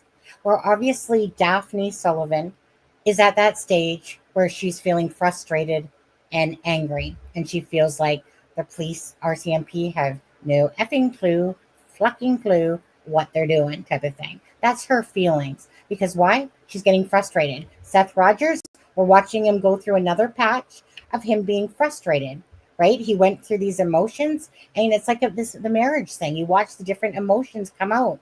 And so I absolutely understand frustration, because this really felt like something about that this should have been solved, like pretty much right away, right? Whether it's the parents had involvement, that, the kids are out there in the woods, or some sort of sign of something.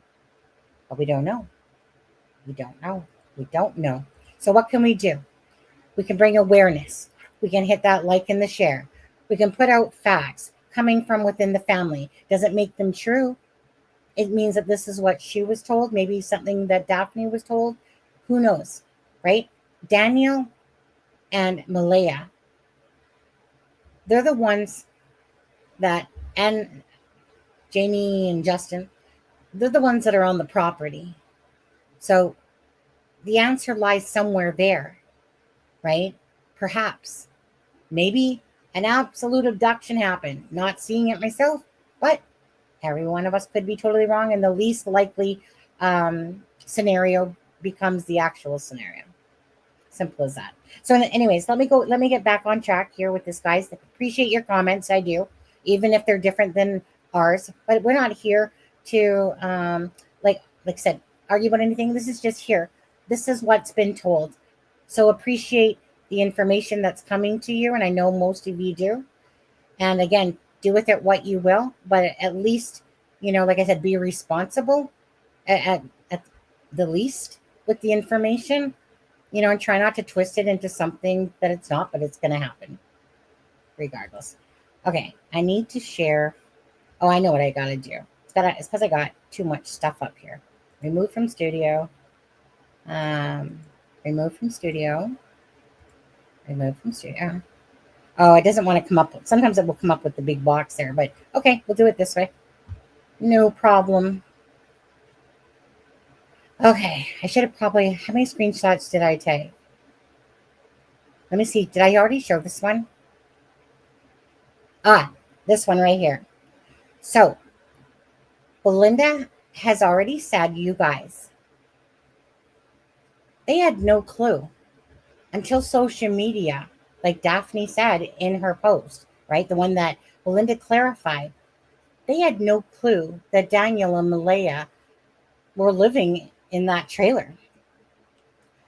On the morning when they found out about the disappearance, they were given the address.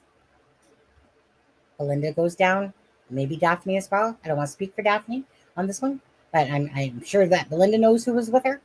Goes down to help search. So she says, when I talk about this, I was in those woods looking, and they are right. It is about almost impossible to get through. So we're talking about a 4-year-old and a 6-year-old now. And this Belinda is literally in those woods looking. And she says, and they're right. It's almost impossible to get through. Right? Her perspective of how she felt about the era, but again, right, it's grandma's perspective. And a lot of other people have said the same thing, that have lived in the area, that have posted pictures online. Mm-hmm.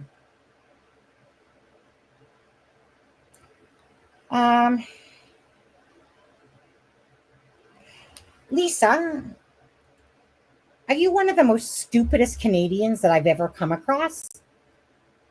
Like, seriously? What planet? You shouldn't even be in Canada. Honestly, kick your own self out. I can't believe the stupidity of this type of comment. Okay, so Belinda, and spell her name right if you're going to spell it, is not lying to protect your son cop out. I'm sorry you ran your channel. I thought you would support a fellow Canadian, but no, I'll stick with my American. You know what? See ya. Honestly, go for a long paddle across that freaking ocean. Just as stupid. You know what? It's people like you that literally make true crime the worst place. It's because of idiots like you. Just saying, banned, block, idiot. God, I hate people like that. Like seriously. Right? Like, so honestly, I just want everyone to know, I actually don't get upset, to be honest with you. That type of stupid I'm used to in internet land. And to literally watch that people really are from outer space like that makes me laugh internally. But it's that type of thinking that literally, it's those type of thinkers that create all the drama and the bullshit, the ones that spread the bullshit. So, and I don't know for sure, but I feel like just judging from her comments throughout the live, I thought that she had some kind of a connection, and just how it was almost very, very assertive against Belinda and what Belinda was saying. Potentially, she could be connected to Daniel, and there's clearly some kind of, like you said earlier, they are estranged for a reason, and we have no idea what that reason is. So, I mean, we're just, on different sides of the opinion pool, I suppose. I don't. I was gonna say, I'm Belinda and others. You guys very well know, but maybe Belinda doesn't know so well. There are people that do this. They will come in as a family member and they will start shitting on the channel, come up with all this stuff. They basically are the propagators of, trolling, trying to create an environment. And really, there are people that stupid. There really are. Okay. So whichever freaking planet she came off of, honestly, seriously, like, go away. Shoo. You are of no value to the true crime community. Seriously, go find a brain cell. I can't sometimes with these people. I mean, I laugh because no one ever affects me at all. Like regardless if somebody tries to insult me or anything, it literally is like bouncing freaking bubble gum all day long. But I seen it kind of escalate, and I just thought it was a matter of time before you started reading it, and that's why when you did, I was like, oh no, here we go. I looked over and I'm like, was this person seriously, like, what planet did she drop from? And Auntie Ree says, "Dear Canadian neighbors, we respectfully return Lisa to her rightful residence where the inmates run the asylum. Signed, overwhelmed Americans." Okay, so I guess we could sometimes in the midst of true crime, sometimes you just need to laugh things off. Okay, let's get back on course. I had enough of that stuff, but anyway. Okay, so obviously she's saying that. Now let's pull up another one. And again, going to ignore those people. They literally mean zero. Okay. Shoot, Charmaine, this is where I need to take a picture in between when I'm taking screenshots. So I think I'm on this one now. Okay. So I was asking about drugs, if she knew if Daniel and Malaya, did drugs or did type of thing. And she says, I'm not sure. Malaya used to be on prescription for anxiety when she first met my son. That would be, I guess I cut myself off there. And she went off them. Daniel said neither one of them drink now. And Daniel said, but we don't know. But Daniel said that neither one of them do drugs. I guess you can see the bottom of what I said there, and I kind of cut it off. What I had said to Belinda in that bottom statement where it says, and yes, he does say that, is what I thought has been very odd is that Daniel's kind of coming out there like he's that hero. Like, Jack and Lily, I'm going to search from you. And he makes these weird comments about that he's going to search for the rest of his life. Wait, what? What do you mean the rest of your life? The rest of the life? How do you know it's going to take that long? Maybe you're going to find him tomorrow. He's made some very weird statements like that. Those are not natural things to say at all. Same with Malaya. But in this particular case, remember that statement Daniel made about, there's a couple that he made, but I can't think of the other one. But the rest of his life, he's going to search for these kids. So that's what I asked. And then that's when she just simply replied, yes, he does state that he is the only one standing for the kids. Because that's what he's stating, basically. Like, I'm here. Nobody else is helping me and my family. That's it. And in your head, you're like, these aren't even your biological kids. So is this sincere? This is a bunch of bullshit being fed to us? Why would you say stuff like this? So anyways, again, just information that was said. Okay? So at the end of the day, anything in text, writing, phone information, like anything that Belinda has, and Belinda, just maybe answer me in Messenger if you could. And were you asked did they ask to go through your phone at all? For any messages that came in from Malaya, or anything like that? Did they ask so if they could look through your phone? And okay, so we did that one, image file. And what does this one say? Oh, yes. So I asked her if she knows anything about this party. Again, Daniel said there was no party. Okay. So does that make it true? No, Daniel's the one saying it. But we don't know if Daniel has any involvement in the disappearance of Jack and Lily. Again, it just could be all a crock of crap. But that's what she's being told. So I just wanted to ask Belinda some of these questions, especially that you guys want to know answers to, or at least, understand that she's saying that Daniel said that there was no party. So might be true, might not, it's coming out of Daniel. So again, you guys had a lot of certain questions, especially with this case. And just trying to bring you as the information that I can, with Belinda being kind, generous enough to offer this. Most times a lot of people, they just don't want to put themselves out there at all, right?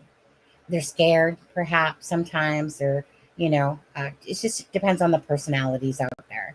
So trust me, I appreciate the stronger personalities. You take the bull by the horns and you don't give a shit what anybody thinks, because why are you doing this? Because these are my grandbabies, right? These are her grandbabies, and she wants to see her grandbabies. I don't think it's joint custody. Okay, I'm thinking no one. I'm thinking no on joint custody as grandmother Belinda. But just by the way, it's with a Y, L-Y, just saying. Said she and her son, bio-father, had not seen Jack and Lily for over a year. Oh, right. I didn't ask her the full story to all that, because, I know that there's some people speculating that her son abducted these children because he didn't want to pay child support. But again, if you don't have the proper name and the wrong person's name is out there, then what information is truthful then? Because if it was put out there that Cody Lee Sullivan was the biological father, and that's not him, so then there's a lot of misinformation going along with that, right? Again, I don't know where that came from about the whole, changing that he tried to. What I heard is that he tried to change his name to something else, and that he didn't want to pay child support. Now, from what the little bit that even me and Belinda got into it, that doesn't seem to be the case, actually. It seems more of a case where Malaya, when she met Daniel, that everything just backed off, right? And I'm not going to get into anything more than that. I don't know it, and I'm not going to sit there and try to say something I don't know what I'm talking about. I don't know the situation exactly, but again, to put out the fact of the wrong name about misinformation, and as for the personal details of it, I don't know. It's really not my business. Belinda wants to share it with me at some point, so be it. What did Anne say? I'm just wondering, she's wondering if she got any information from Malaya herself, or if her information is coming from Daniel, because it's all, Daniel said.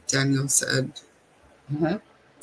Well, from Malaya, she said she got that right, the post that she put up about the 8:30 time. She said that was from Malaya. Belinda, is there anything else that Malaya sent you that you would be willing to share? I can ask her that, right? I'm not really sure. This one says Malaya. So this is where she's saying Malaya said Thursday night. Okay, this is where I asked about who is it, right? Because the post said that the kids were last seen Thursday night. So I said to Belinda, "Who do you know who it was that last saw the kids?" And then she responded that Malaya said Thursday night, and Daniel said Friday morning he saw Lily a couple of times when she poked her head in the room, right? And then other than that, and I also asked her, about, well, coming to that part actually. And then she said, other than that, the only thing she knows is the bus driver on there. Thank you, Diamonds 4DZ.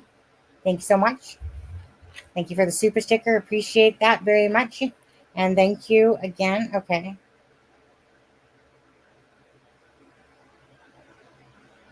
Okay. Do you want me to clarify that, Belinda? The last thing that you just told me? Do you want me to clarify that?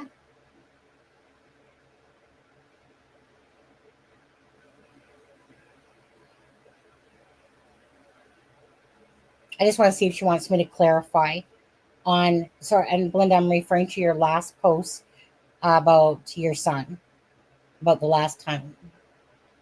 I just want to know if you want me to clarify or you're just saying it to me here. It's up to Belinda to say what information she wants to. I'm not about to press her for anything at all she doesn't want to say. This information in itself, about knowing that Malaya from the police, that Malaya left home because she didn't want to, but she was told that if she didn't leave, her baby was going to be taken away by CPS. So what is a mother to do? Go home, obviously put herself as single because she's going to do what any mother would, what you would think would, like Charmaine was doing. You going to leave and have your baby taken away? Let me see. Oh yeah, absolutely. Like you didn't even see my dust. You know what I'm saying? Like I was so single, like immediately.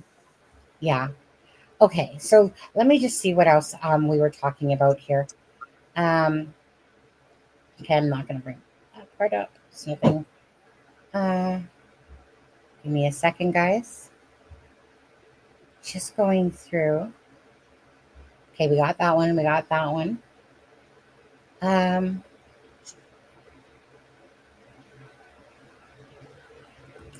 know that she felt very, like a little bit, I don't want to use the word sus, but that the interview with the rain where he says about how stressful it was, that one I guess probably caught her. You know how certain parts of an interview you're like, because she doesn't know, right? She's just going by what's being said to her. Her, like anyone of the family that has no clue what happened to Jack and Lily, they're grasping for information as well, but obviously they have more than what we do. Okay, Daniel said that there was no party. We did that one. Don't the bus driver. Okay.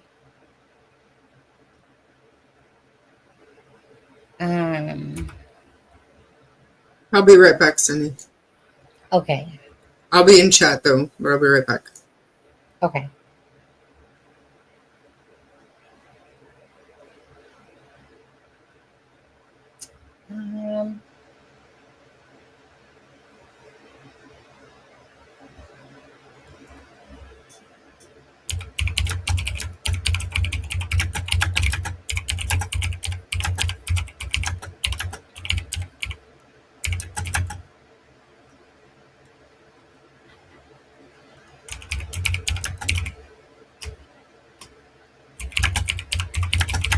Just asking Belinda something. Okay. So I think I took a screenshot. Oh, sorry, guys. Just bouncing around. Okay. Present image file. Okay.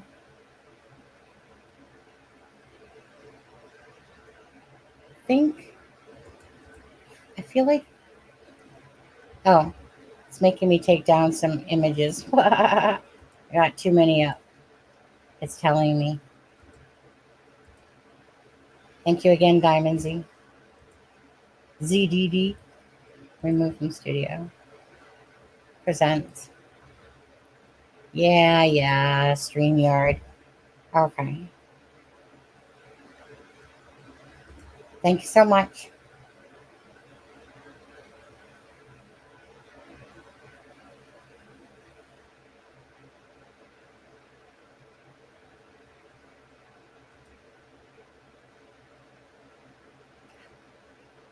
Joyful, I'm confused on your comment. You're saying I'm confused. If she's not with the biological father, why would you want to talk to? The grandma hasn't seen the kids at all. I'm not sure how you got that, considering we've already said it was about 2 years ago when the biological grandma saw the kids. If Lily's sick and Jack's 4, and we had talked about this earlier. So that's misinformation already. So I don't know where you got that from. I don't think I'm reading that wrong. So the bottom line is what Belinda was saying, is that up until Daniel came into the life, basically, right? And I get it, right? When relationships break down, but a lot of times, right, that, like the grandmother and stuff, and there's people that can still be good friends after those type of situations. But what she's saying was that, yes, that Daniel didn't seem to like the family or whatever, and that basically it's almost like saying that they became recluses type of thing and basically just backed away. So at one point, the bio dad, the grandma, seen the children regularly. But then once she met Daniel, things, of course, changed. And they didn't have a clue where they even lived up until when Malaya gave the address for the day that the children went missing on May 2nd. It's not that Belinda or the father didn't want to see the children, right? I don't want to get into the son because I don't know about that side of it. But from a grandma point of view, right? Like those are your grandbabies. That's your son's children. Whatever relationship stuff that went on there, don't know. But as from the grandmother point of view, right? I'm sure it was very hurtful that one minute she's seeing the grandchildren, and now it's been a couple of years, about 1.5 to 2 years, that now she doesn't really get to see them. She might get pictures perhaps, but doesn't get to see them. Yes. Thank you for setting some, if you guys don't mind, would you guys mind just showing some whatever hearts for Belinda for even giving us this information? Like I am absolutely grateful because now I put it to whether we believe what has been said to Belinda, I put it in my little book in my head, and I know that these things have been said regardless. And then again go back in my head. What happened to Jack and Lily on this? I think there was one more image file. So if you guys could spring out some hearts for Melinda for this part to thank her. And I'm sure that if Melinda sees a question from you guys and she can answer it, right? That maybe not this moment, but on another time I'm talking to her, I'm sure that she could maybe answer it. She might not have the answers for everything, of course not, right? But if she can answer something and bring awareness to the case and to facts, then she will do it. Why? Because it's for the love of the grandchildren. And that's all she wants. Answers, what happened, and keep the case out there in awareness. I heard someone make a mention to that, actually. Now, I asked her a couple things here. I asked her if Janie, and I'll come back to yours, Annie. I asked her if if Justin and Janie lived on the property. And she said yes. And then she said that Daniel's cousin said that the grandmother sometimes stayed in the trailer with Malaya and Daniel as well, which would make sense, right? So because I kind of was kind of like going, wait a second, if there's two other people on the property and yet that camper looks so dilapidated and almost like it's empty, maybe it's not. Maybe it's just the way that picture was taken, because someone had also said to me, which I want to thank Valerie. Valerie, thank you so much for all the input that you keep putting in. She said, like that's the camper looks like that because it's getting ready for the Nova Scotia winter, right? Which makes sense. The bag over top and stuff like that. Thank you so much for the hearts. Hi, Canadianness. Do. Now, let me just take a look and see if Belinda said anything else.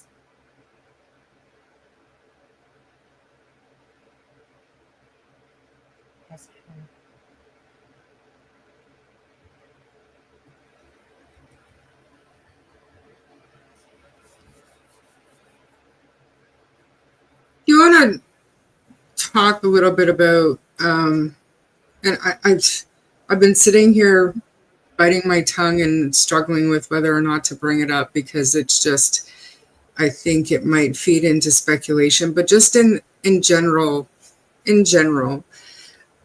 a lot of times women meet men, and if they have two kids along with them and they want to impress this man or keep this man, it makes it easy to become isolated and kind of have your world revolve around making that man feel loved and important and listened to.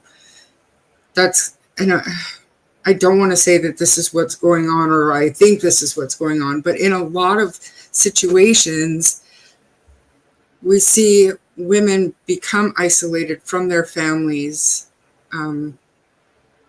for the sake of a new relationship, if that makes sense. And like I said, this is just feeding into harmful speculation, I think, but it's not. It would surprise me if other people haven't thought of it already. That Go ahead. Why,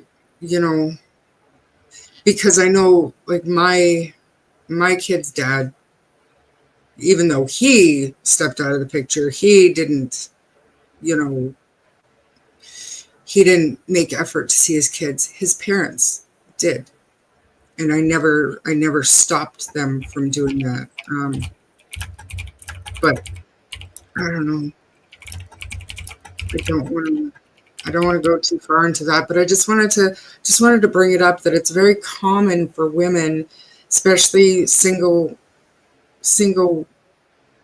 mothers, when they meet somebody, they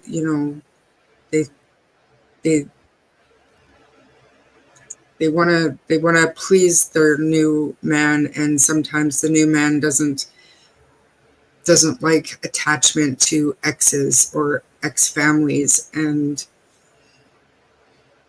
that's a roadmap to isolation, and that's really one of the hallmarks of domestic violence. And that's terrible to say, and I'm really sorry if it's not true, and I don't want anybody to run off with anything like that, but it's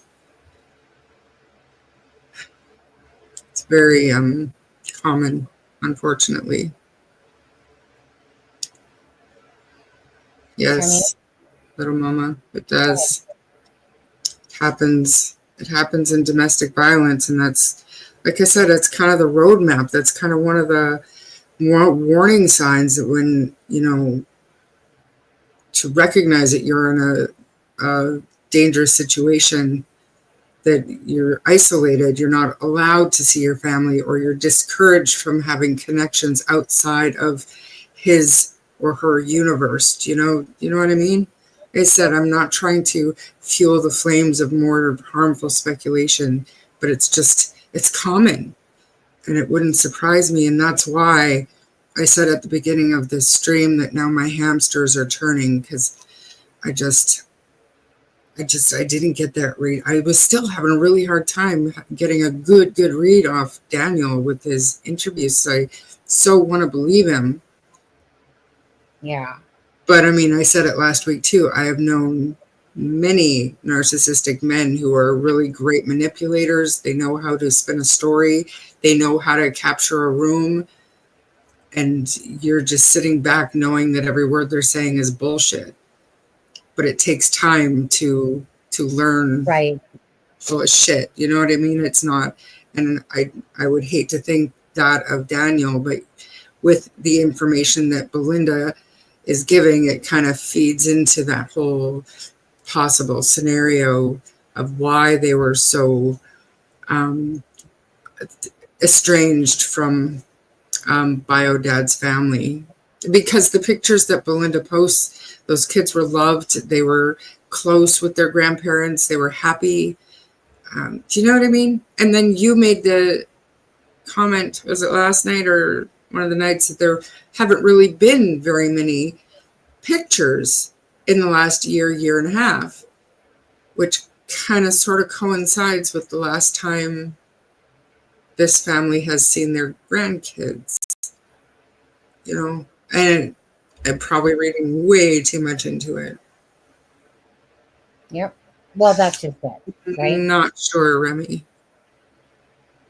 Does who have a domestic violence background, Remy? I believe she's asking Daniel if Daniel has a domestic violence background.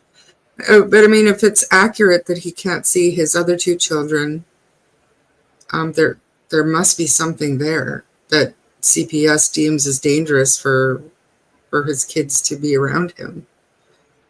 It could be drug use. It could be anything. But there's a reason for it. CPS, I don't know about in the States or whatever, but courts in Canada, they go to great lengths to make sure dads and split families have equal visitation unless there's a danger to the kids. So, and I mean, you know what I mean? Mm-hmm. I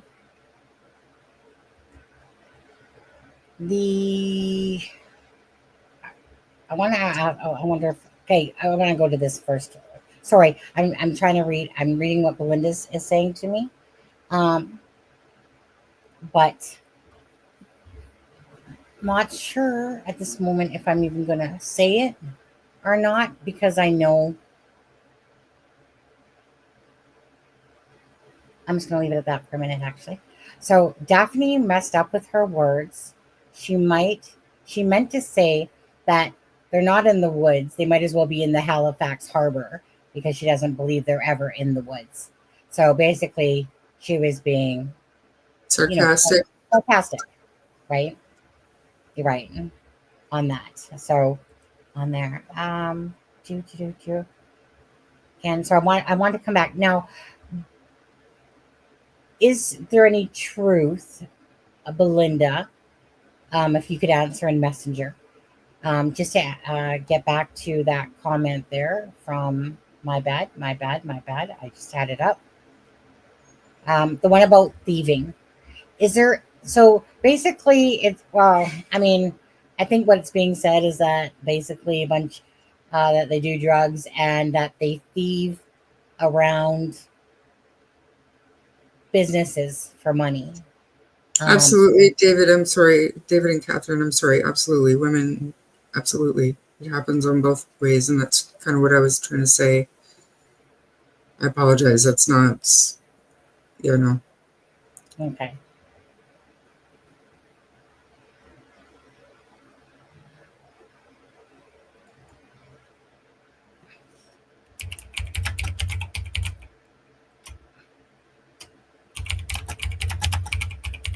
Okay, guys, I just want to just double check before I'm saying anything. I just want to make sure I'm putting that out there, because I don't want to put it out there and then all of a sudden somebody runs with it, gets a piece of me saying that, and then it's wrong information. Okay. That's really good to know, Kent, but like even with his previous kids, all of that just started when this happened. So, I mean, that's a completely different aspect of it. That's totally possible, because there are pictures of him with his other kids.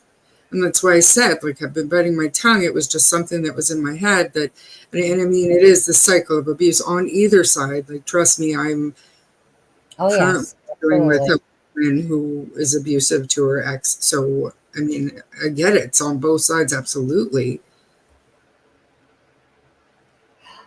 That report was made Saturday.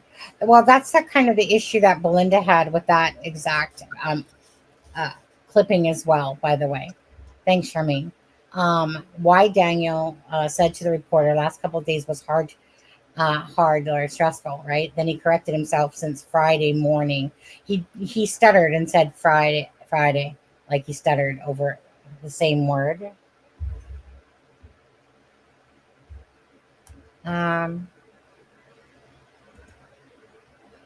You know, I think I want to, because I know how the internet is, and I'm going to have a conversation with Belinda. If she wants to put out a little bit more information with regards to her son, type of thing, because I'm not feeling really good about seeing stuff being said, because I know how people can twist it, and I want to make sure that it's said properly because of that reason. So that could be for the next live. Okay. As for if Daniel's a thief, the answer was not that she knew of. Basically, no. Another question that I did ask was,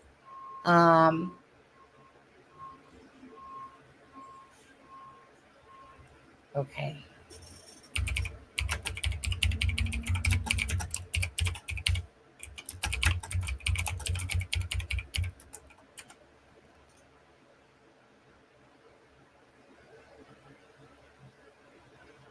Yeah, because I just don't want to get the two mixed up.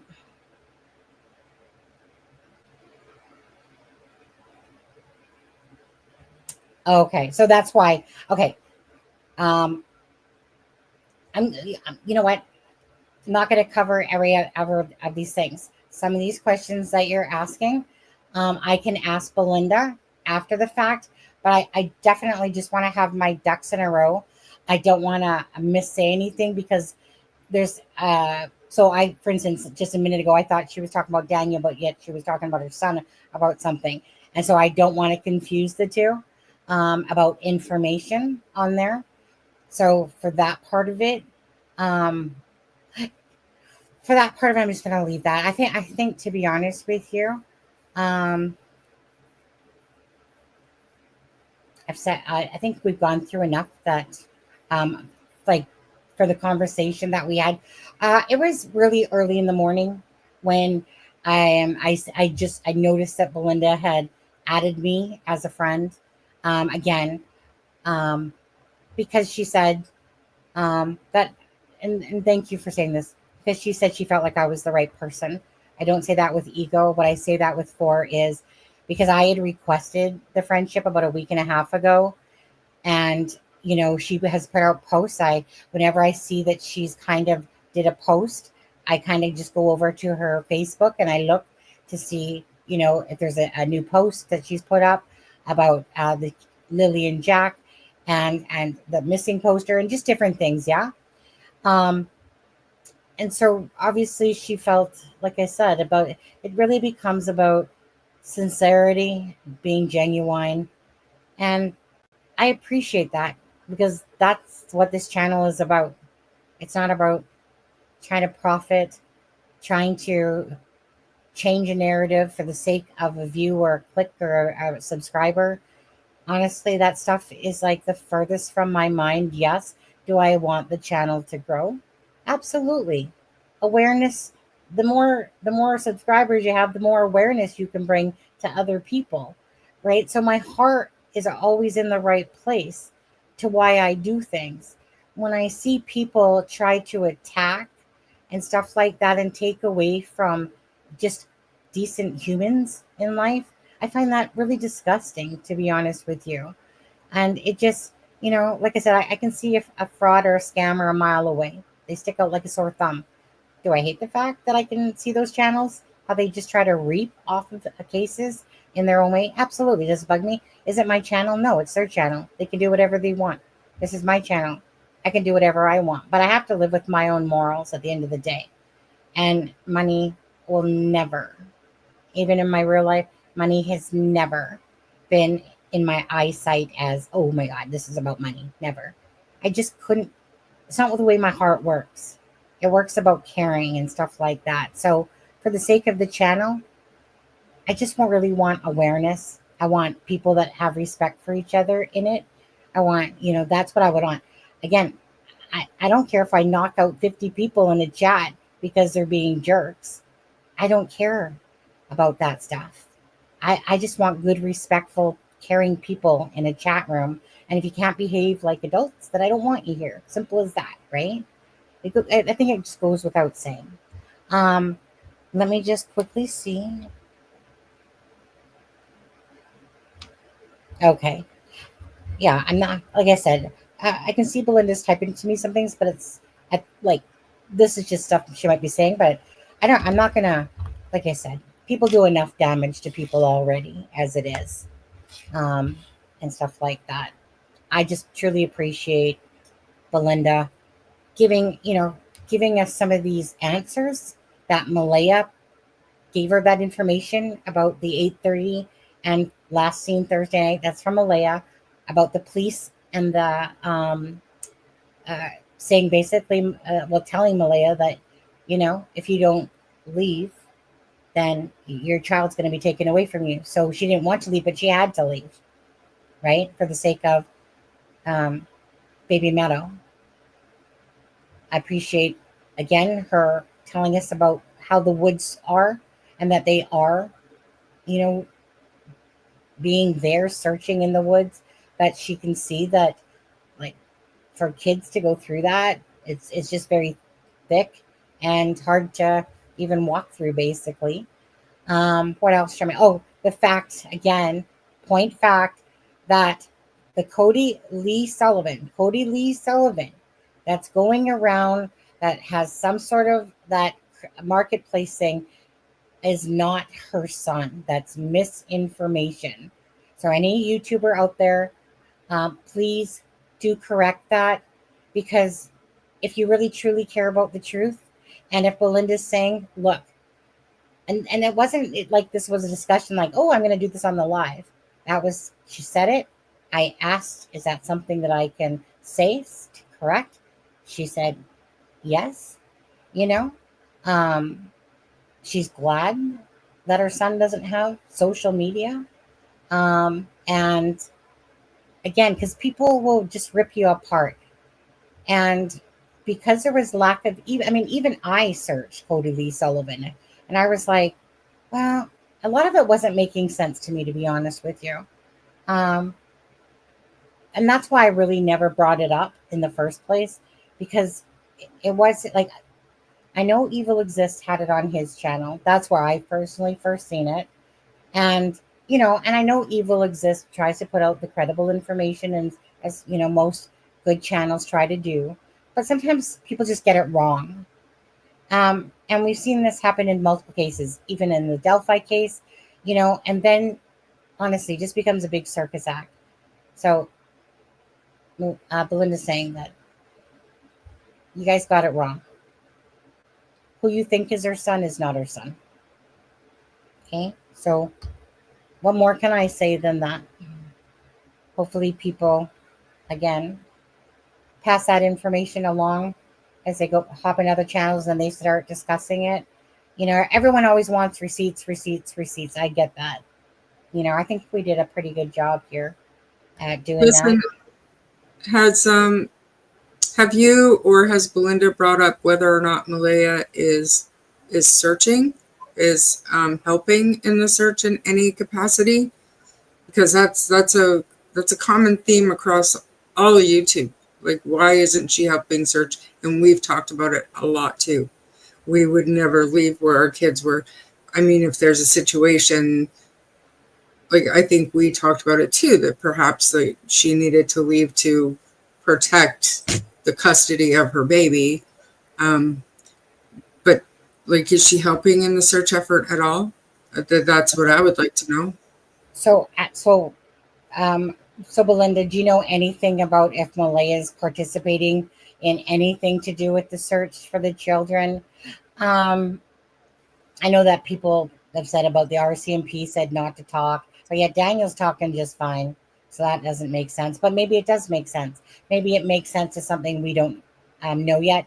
As for Daniel having a violent, background or anything like that, she says she doesn't know. So, and again, how much is she really overly supposed to know about, say, Daniel? Yeah. If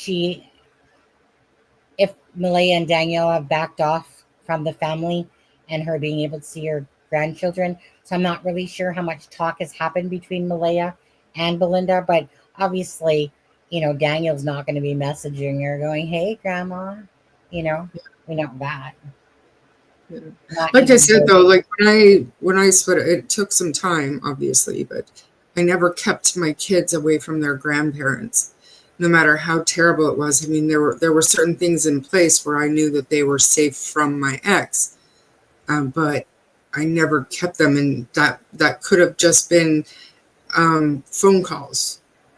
Back then it was just phone calls, very little texting, definitely no FaceTime or anything like that, but phone calls, or I would go and meet them for lunch somewhere. Or, do you know what I mean? Like, I allowed them to continue the relationship with their grandkids because I knew they loved them, and my kids love their grandparents. You just want to make sure that your children are safe, so you do what you need to do. What Belinda said there is that Malaya had said that the kids and her would always be part of the family. And unfortunately, words become words. Words become words, and what people say, and then things change, and then they don't keep their word to what they said. Seems to maybe, I don't know, perhaps, but that's what I'm just going to read that comment because I don't want to add more to it than what was said.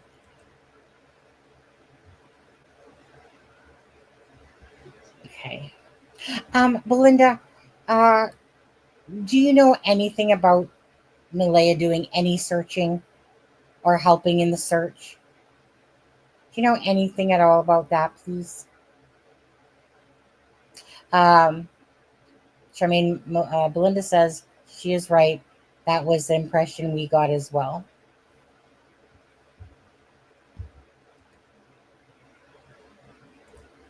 How was the relationship with Malaya's family?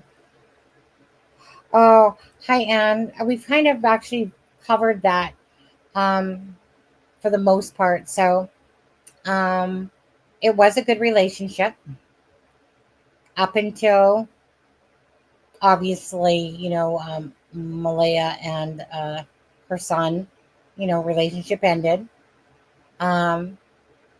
It's been about 2 years, she says, since she has seen the kids, because ever since she met Daniel, they basically backed off and didn't even know where they were living. So that's what kind of hurts, right? Because as a grandmother to these children, you want to see your grandbabies. You're told that they'll always be part of the family, right? No matter what type of thing. And then, of course, that doesn't happen in the way. So,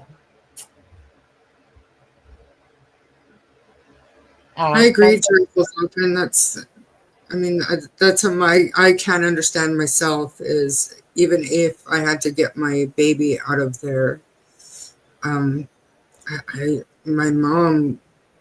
mom would be caring for that child so that I could go and look for my children, or at least make some pleas over the media, or to help keep their faces out there, or flyers, or all these things that the parents of missing kids do.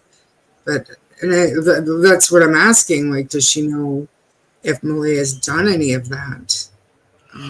She hasn't answered me about that part yet.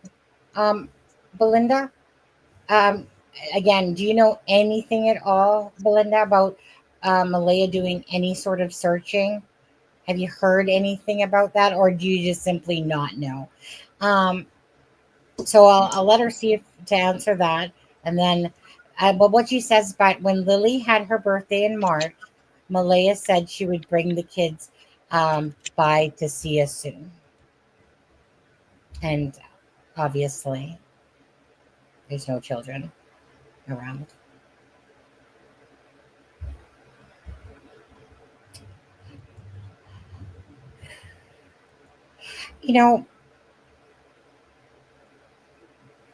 This one's a hard one. Don't you think, Charmaine, a little bit? Absolutely. I don't know. I'm just like, I don't know enough about what CPS would have said. Like, obviously, we're told that by the police that CPS said that basically, if she didn't leave, that the baby Meadow was going to go to CPS. And so she goes to her mother's. She didn't want to, but she went to her mother's. You guys know she logged in, marked herself as single. Now, Daniels went down to CPS to go see his daughter and was told that he couldn't.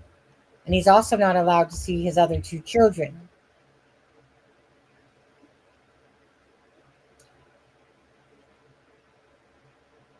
But Kent brought up a good possibility that this all could have come about as a result of this disappearance, because we have seen pictures relatively, well, not recent, but like a year ago, I guess, with his own kids, and he was around them. So this could be very new.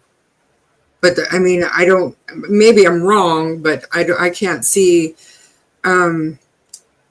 Malaya having Meadow and Daniel going to CPS asking for permission to see Meadow, and there's no, I don't know, there's no at-risk reason for them to say, no, you can't see Meadow. There's a reason why she's allowed to have the baby and he's not. They have to have a reason for that, don't they? Right. Yeah. I just can't see them saying, well, no, just in case something happens with this, because you would think it would be the same for the mom then. No? Am I wrong? Right. I don't think that's the case, Ginger. It seems not that, because I heard both ways, didn't you, Charmaine? That she left and that she was kicked off. Yeah. Well, I think Daniel actually said that her family believed that he had something to do with the disappearance. He did say that.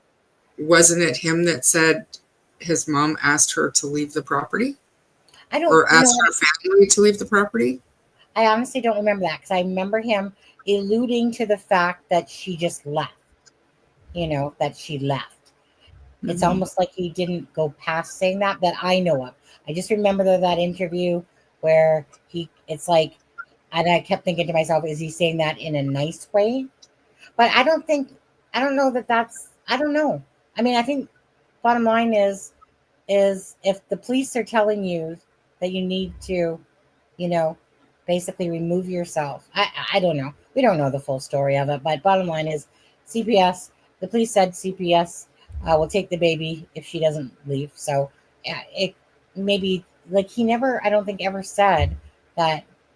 I don't know. Correct me if I'm wrong, guys. But it could be, it could also be, and I look back to Summer Wells' case, right? They've never been charged with her disappearance. But looking at the outside of the house. We don't know what the inside looked like. And perhaps it's just, a possibility that the CPS or law enforcement had issues with the inside of the house, and a baby living there was out of the question. It could be something as simple as that. But I don't know about that either, because if he's not allowed to see his own kids, it's not like he's asking for his own kids to come and live there. I don't know, man. I don't know. I really, really, really wanted to believe Daniel. And you know what? It's still possible. It's still possible. Because we don't know. Because I was the same as Charmaine. But the more I keep watching the interviews, I'm like, dude, you're not even tearing up. And it's really hard. It's really hard because if I believe that Malaya is not telling the truth, how am I supposed to believe Daniel that had no part of it? So, but they were both sleeping in the same bed. So, I mean, right. If one knows, they both know. Exactly. If one knows, they both know. And because her interview was that bad, and then I look to his, I'm going, come on now. Come on. Like I said, you guys watch those EWE interrogation videos. They sit there and go, look at my face. I didn't do it. I didn't kill my wife, okay? Trust me, from God, to God's ears, I didn't kill my wife. By the end of it, I killed my wife. I mean, that's, again, right? So if you did do something, are you saving your own ass, trying to cover it up? If they did, But with him, I like to always think I'm a pretty good reader, but those people, sometimes you get a little bit stuck on them because you're seeing things that are what seem like they should be happening when, in timing. And then there's other things you're seeing where you're like, but always that sticks in the back of my head is if I don't believe Malaya, then I couldn't believe Daniel. Because that her version is so abnormal to how people say things, genuineness, authenticness, urgency, saying the children's names, none of that. It's like it was all avoided. And here's the story. This is what happened. But yet none of it's ringing true at all. So how can I believe him if I don't believe her? If they were both, and their timeline in the morning doesn't make sense between 8 o'clock to 9:40, 20 minutes. It's only about 20 minutes that they must have disappeared in. Hopped in the vehicle, surveyed the land, went up to my chest and this, my screams aloud, my throat was sore. And when you hear stuff like that, it's like, so you're the fastest runner more than drones. You were yelling so loud that your voice hurt. And then you hurtled off into a puddle, type of thing. Not a puddle, but water. And then you can't help but go, hey, dude, you just keep talking about all the great things about yourself, aren't you? And the tears, and then you just start looking at it all, and then you start second guessing yourself. Now, okay, so the answer to your question, Charmaine, is no, she is not.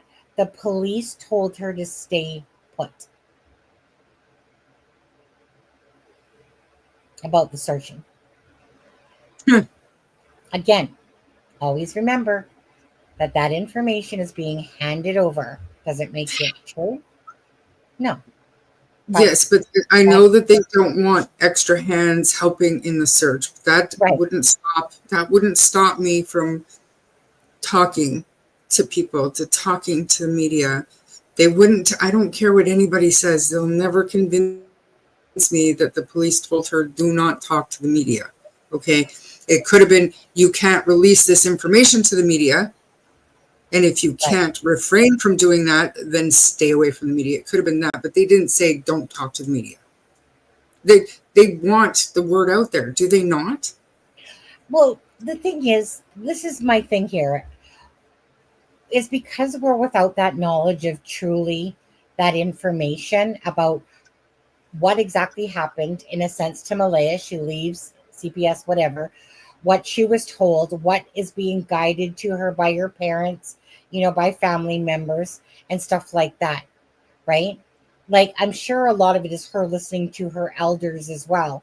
And she could simply think that she's doing the right thing. Maybe there's something more about Daniel here and this whole thing than meets the eye. That's the only thing that comes to my mind. Is it plausible that, like, I get it, because we all know, well, you wouldn't shut us up. But the truth is that Daniel's not able to see any of his kids, right? They're saying, Malaya, you got to leave or you're also going to lose this child. She goes to her mom's and kind of just goes into hiding in a sense like that. I'm sure a lot of pressure is being put on her to kind of like do as they've said. Not to say that they might have said, you're not allowed to speak, but they might have said that to her. Like, it's better off if you don't do this, and this is why, or something like that. Because I'm kind of hung up with why Daniel can't see his other kids as well, right? And why is Daniel at the forefront of this search for Jack and Lily? And are we being played for fools? That's where I'm kind of a little caught on right now in my head. Because, okay, you can't see Meadow. You're trying to protect the other two kids from a different mother, and you can't see them either. But yet Malaya didn't want to leave, but she was told she had to. I don't know. We have more information than we did yesterday. Well, we have more questions too. Yeah. Probably have no more questions here. And again, Belinda is the biological grandmother. She hasn't seen the children in 2 years, okay? I'm not going to get into the biological son story and stuff like that. But his has been a little bit longer. And again, it's not like she doesn't want to see the children. That's true. Like, he did say that his mom kicked them off the property. He did say that. And then he came out and said that the ambulance thing. Like, he said both of those things, Sonny. We need to dig that up just to make sure that my memory's not fried, which it is, but. Right, because I know we've heard both. But I definitely know I heard him talk when he was being nicer about what he was saying. But yet. But it was from Daniel. Both of them were from Daniel. Mm-hmm. Well. And that's odd. Well, let's dig up every darn interview. I know some of them are just article things, right? I think some of them are article things. How can you say Malaya? Who said Malaya is safer? I didn't say that. I didn't use that word. No, somebody in chat, I can't remember off the top of my head, but somebody in chat did say, and it's just a possible scenario. Like, that's what we're doing here. But Okay. But no, Sonny, I remember hearing the words that Daniel was saying that her family thought that he had something to do with it, and his mom kicked that family off the property. But he didn't say that in that interview. That's the thing. I'm going to find it. I know. And I probably have it. Hold on a second here. Is it in one of the ones that I have here? Hold on. It would have been, when did she leave? Saturday or Sunday? It would have been like the next day when people found out about it, and then all the chatter, and then the news media asked him point blank, and he answered that his mom kicked him off the property. But then I can't remember where or when I heard him say that she got in the ambulance and he never saw her again. So right. I don't think I have that one. Like, meaning I know I've listened to it, but on the day I was making this, I only had 4, but I know that there was more out there. And mind you, I know we've heard that before. So we've heard this before multiple times, but I'm going to say what Glenda said, that she is fully cooperating with the police, and so is Daniel. Again, knowing full well with cases, like, for instance, we don't know what happened to Sebastian Rogers, but the police specifically said that Christopher Proudfoot and Katie, the biological mom, have been fully cooperating. Now, does that mean anything truly? They're not going to tell you that we sit there and suspect them. Of course, they're going to say they're fully cooperating. And let me put it this way. To me, that's a very common sentence about they're fully cooperating. I take that one with a grain of salt, because the police will put out there what they want you to know. Because they're not going to sit there and give away what they're truly doing. And and I don't want to take away from Malaya and Daniel either, because if they're fully cooperating, I mean, that could be the truth of it, that they're fully cooperating. We don't know that's the thing. We don't know what happened to Lily and Jack. We don't. Let me just go quickly, Charmaine, and we're gonna go 10 more minutes with this live. First and foremost, I want to thank Belinda for any information, and I'll have to come back to her on some of these follow-up perhaps questions that perhaps she can, like, answer. Maybe there's something else that comes into her. Again, she's just providing the best information that she has to her knowledge and what's been given to her or said to her on there. And so let me just go to Daniel's part, though. I just want to see if I have. That's got to go. Okay, that's her. And then we'll go into Daniel. So, David and Catherine, it's not the state of the property. Fine. I mean, my idea of bad and yours are two different things. And the only reason I say that is because you've got children's toys. Yes, there are children's toys everywhere, but they're amongst tools and old mattress and stove and stuff that kids really shouldn't be playing around at the ages of 4 and 6. I mean, we don't know what the inside of the house looks like. So, and I mean, it was just a possibility that maybe it's got nothing to do with domestic violence. Maybe it has to do with the living conditions wasn't suitable for a baby. That's yeah, it can't be cleaned up, and maybe there was a reason for that. Maybe somebody told him you need to get this cleaned up. Yeah, sorry, Kent. I know Kent has sent me a bunch of stuff as well and that, but my focus. What's strange for me, a little bit strange here.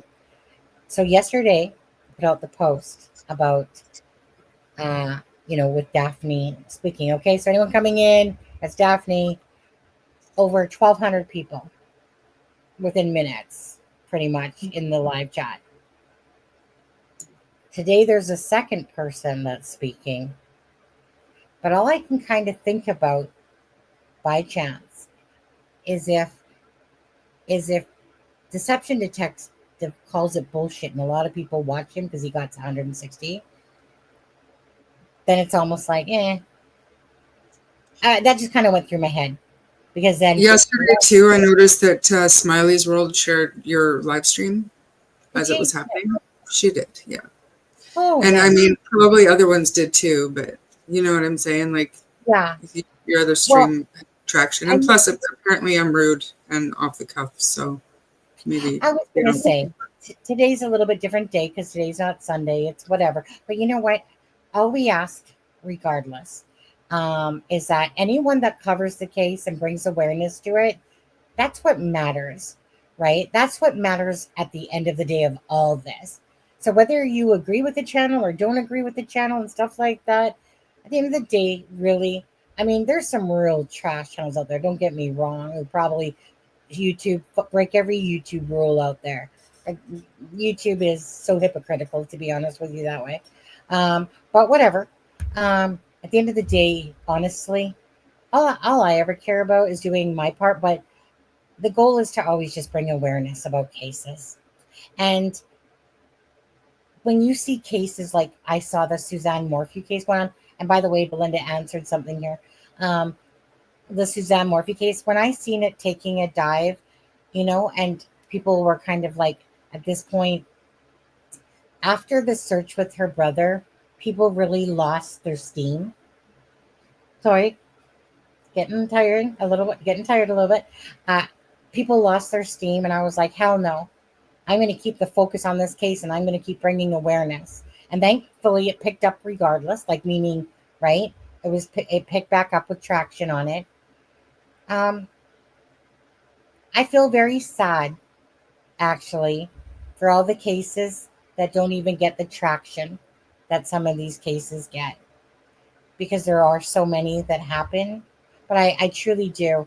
There's cases that just propel so into the spotlight, and yet there's so many other parents that have their child that would only beg, literally, beg for the news or people to cover their case and stuff like that. That's where it's great with the channels, because the news moves on very fast. Like in this particular case, they'll cover it, and then like if it keeps going on, they'll cover it on certain days when there's some sort of little update or some sort of anniversary. But kind of like Sebastian's, right? They cover it, but it's sporadic now. And right, and that's the thing, is that's what happened, is that it just kind of loses its momentum. And what I was going to say there was, what's great about channels is, like, a lot of channels reach out to the family members. Hey, did you want to talk about your child's case? Because if you want, you can come on the channel, and stuff like that. So that's what's kind of great about the true crime part, is that where news maybe is not covering their case anymore, there's channels that reach out to family members because a case is that they're following, we might not have heard of. But so I like that whole, working together type feeling that way.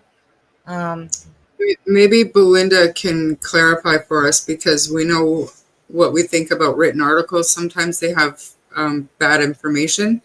So I'm piecing it together, what Belinda has said about CPS, and then that story, that written article that said, she got into an ambulance, and that's kind of when CPS told her, you need to leave.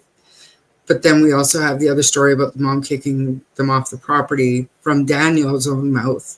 I'm just wondering if there's any way we can get clarification from Belinda. Clarification on that? Okay. I do want to go back to something that Belinda did say. She said, police did not tell her to stop talking to social media. I asked the police and they said no. Yeah. That wouldn't happen. That sounds about right.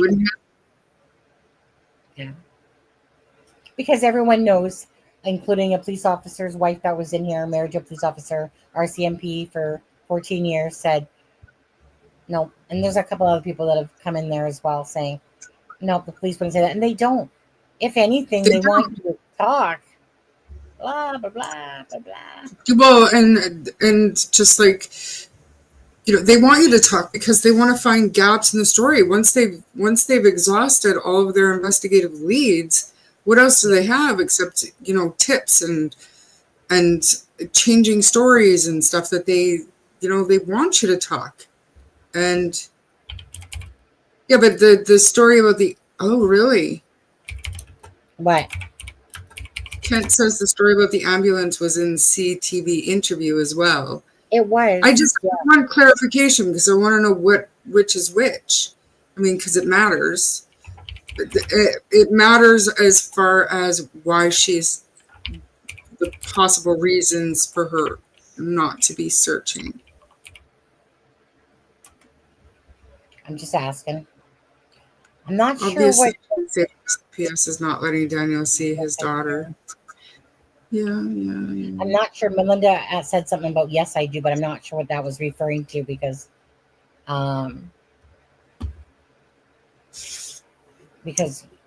sometimes I'm too busy looking over here, and then I go over there and I'm like, and then she'll like answer at the time of that the thing was. So I'm not really sure what she meant. Yes, I do too. Yes.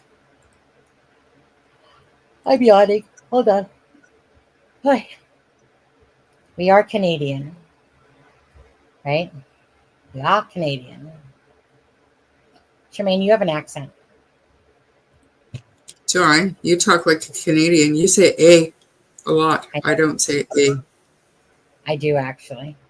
I don't But even apparently I realize say it. I mean, I can understand why Americans would think that the Eastern Coast has accents, but not so much They the West. do. What? They do. I've got so many friends from Quebec that even in Mexico, there were people staying just down from us, and I heard them talking, and I was like, "You guys from Cape Breton? Like, you can," and it's different from Cape Breton to New Brunswick to to Newfoundland, all a little bit different.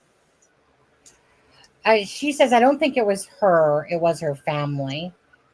And again, note the word "think." Okay. She said, "I don't think it was her; it was her family," which is what was out there. I mean, there could be truth to both, right? Maybe who knows? A blame game was going on. Got into an argument. Mama of Daniel says, get the hell off the property, because Daniel clearly said that her family blames him. And in my head, Belinda, myself, when Daniel said that, I'm like, but you two were together in the bed in the morning. So how could you blame him? And that's when it goes to, well, what would Malaya be blaming him for then? If they were both in the bedroom and telling the story, what could have happened to these children that Malaya would blame Daniel for? Why does the family feel? It's possibly he wasn't supposed to be sleeping. Possibly he was the one that was supposed to be taking care of the kids. I mean, I know that's simplifying things, but it's Occam's razor sometimes, right? I mean, she could have been blaming him because he wasn't supposed to fall asleep. He was supposed to get up with the kids. It could be something as innocent as that. It could be. Absolutely. Absolutely. Could be. Okay. Well, I think that this live has gone on for almost 3 hours. I'm hungry, and I know Charmaine probably needs to go do her stuff. Like I said, maybe Belinda has some follow-ups to some things that were said during this live, that she might, but I wasn't expecting her to kind of like for this long keep kind of going back to questions and stuff like that. So Belinda and both Daphne and Belinda, because that's all I know of so far. Thank you both so much for speaking up and speaking out. Again, I believe it's so important that if details are going to be out there, at least put the facts or what was said to you as you know it, right? Again, the horse's mouth, and anything that's posted, said by family members, etc., or sent messages to these family members, that becomes part of the investigation, should it be, of course, needed. And that's the thing, that's why they like people to talk. Daniel talking, blah, blah, blah, blah, blah. He is a chatty person. He absolutely comes off as very, just a chatty thing. And that look that he gave, I still laugh though, that look that he gave to Lily when she starts screaming, it's almost like a deer in headlights. He's just like, eh? And, and then all of a sudden it's like, I just felt like he was like, you ever going to stop? Because it was such a piercing, but I don't see his expression the way other people were portraying it. What I saw was somebody there going, holy shit, lungs on that child. As he's sitting there, and then the louder she screamed, you can see his face change on there. And like I said, that kid, you think that kid's gonna get abducted and freaking someone's just gonna pull her from the yard? There's dogs anyways. I want to go back to my point there. Was Belinda, I truly hope that this channel represented you in in a respectful way and put out the information that you wanted out there. Absolutely, because everything, of course, is just simply done with the purest intentions, never to use someone for information.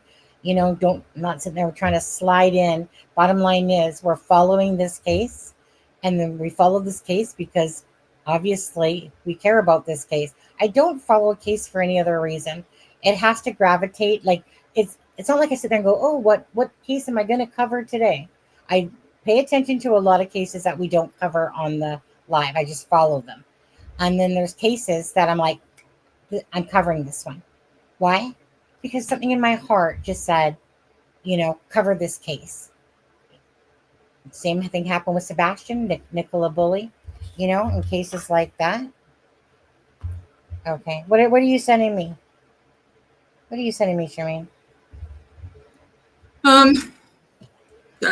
Just a comment, just pointing where that one video is, because I want to pull it up next time maybe. And then Kent had mentioned earlier about remains being found on Cape Breton Island, which is in Nova Scotia. It's quite a ways away. I believe it's actually on the other end of Nova Scotia. Was this just recently, though? This one? Yeah. That you just sent me? Yeah. Oh, okay. Well, better show it, I suppose. But Kent had mentioned it could be that missing man. I believe his name is Justin. I could be wrong, but... Okay. Okay. Possible human remains found 4 minutes ago, which obviously a few minutes ago. Cape Breton Regional Police on a scene near Morrill Road in Sydney, where a person located what is believed to be human remains.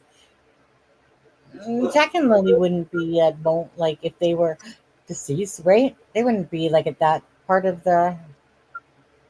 Would they? They wouldn't be what? Decomposed? Yeah, like that. Depends on the weather, and yeah, it totally depends. But they're small enough; it's possible. But I don't think that they would. I don't think that they would do a press release if they were small remains. I don't think that. Okay. So that was the thing I saw going on yesterday. Is that I literally saw this channel say that the bodies have been found, and basically that there was a press conference today, and the channel will keep us updated. And I'm just like, hey, Valerie, you heard of a press conference out tomorrow? Because I don't see anything, let alone. And so that was spreading about that, like what people do. No press conference, no bodies, but somebody wanted to spread around that information. Whether it was ill intended, but that's what I'm talking about. Like when we did the lives right near the start, in a sense, we heard that Daniel was arrested, him and him alone, and a false post. And we saw that bodies were found. Then people run with that bullshit, share it, blah, blah, blah, blah, blah. And there's no basis to it whatsoever. Just like yesterday, no basis of a press conference today that Jack and Lily's bodies were found and stuff like that.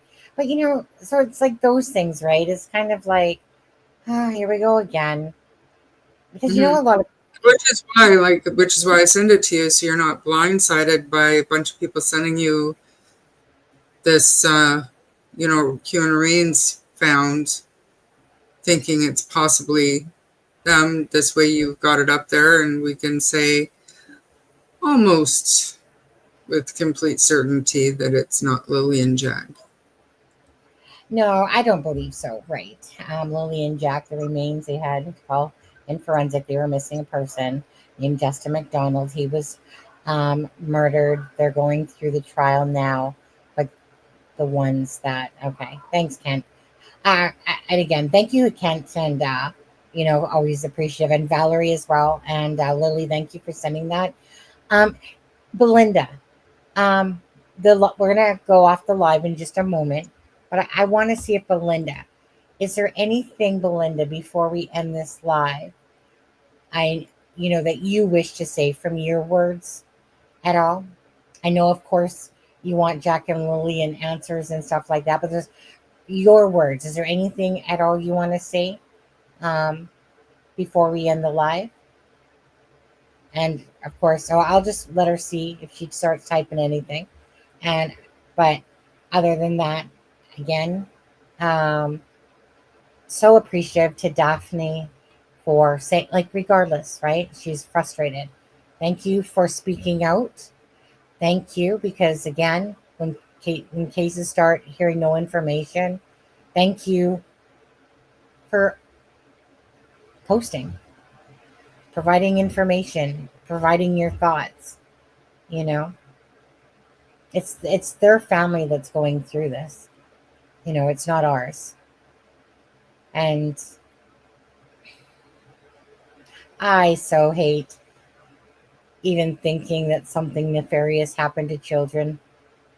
It's realistic, but it's just so hard to think that regardless if it's a pedo, a parent, accidents, okay. Accidents, it's hard on this one. 2 kids, accident in the woods, going, could be true. Just very unlikely, but let's put Jack and Lily's face back up there. All right. Everyone be kind to yourselves and pray for the missing. Yes, again, please, anyone following this case, please hit the like and the share. Appreciate you guys. I'm not going to bed. I'm going to go eat some food, But I just want to say how grateful I am for Belinda adding me to her messenger. And again, hopefully we did everything very respectful and everything to what she wanted out there and to what her wishes were, in a sense of what stuff to release. There wasn't a lot not to release, because again, she's just answering the best she has knowledge to, and some stuff she doesn't.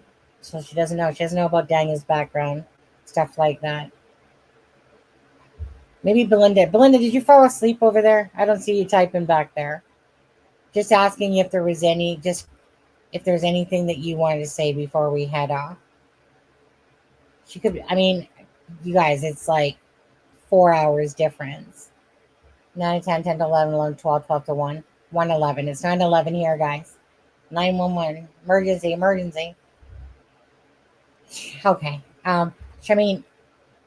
Anything left? You guys, yeah. I don't, she probably fell asleep watching the live. I've been known to make people fall asleep during our live. I do that all the time when I'm not on and I'm listening. I just pass out. Yeah. But no, I got nothing else to add to this. Yeah. Hopefully we will get some answers. Yeah, it's 3:05 to be exact, Rena. Have you heard about the petition going around Beautifully Broken? Lilly has one, if you will sign it, for Sebastian to get the case moved away. Hi, TJ.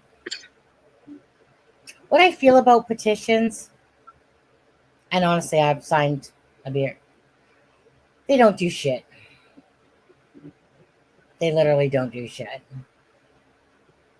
You have to bring up such an uproar for a petition to actually matter, to be honest with you.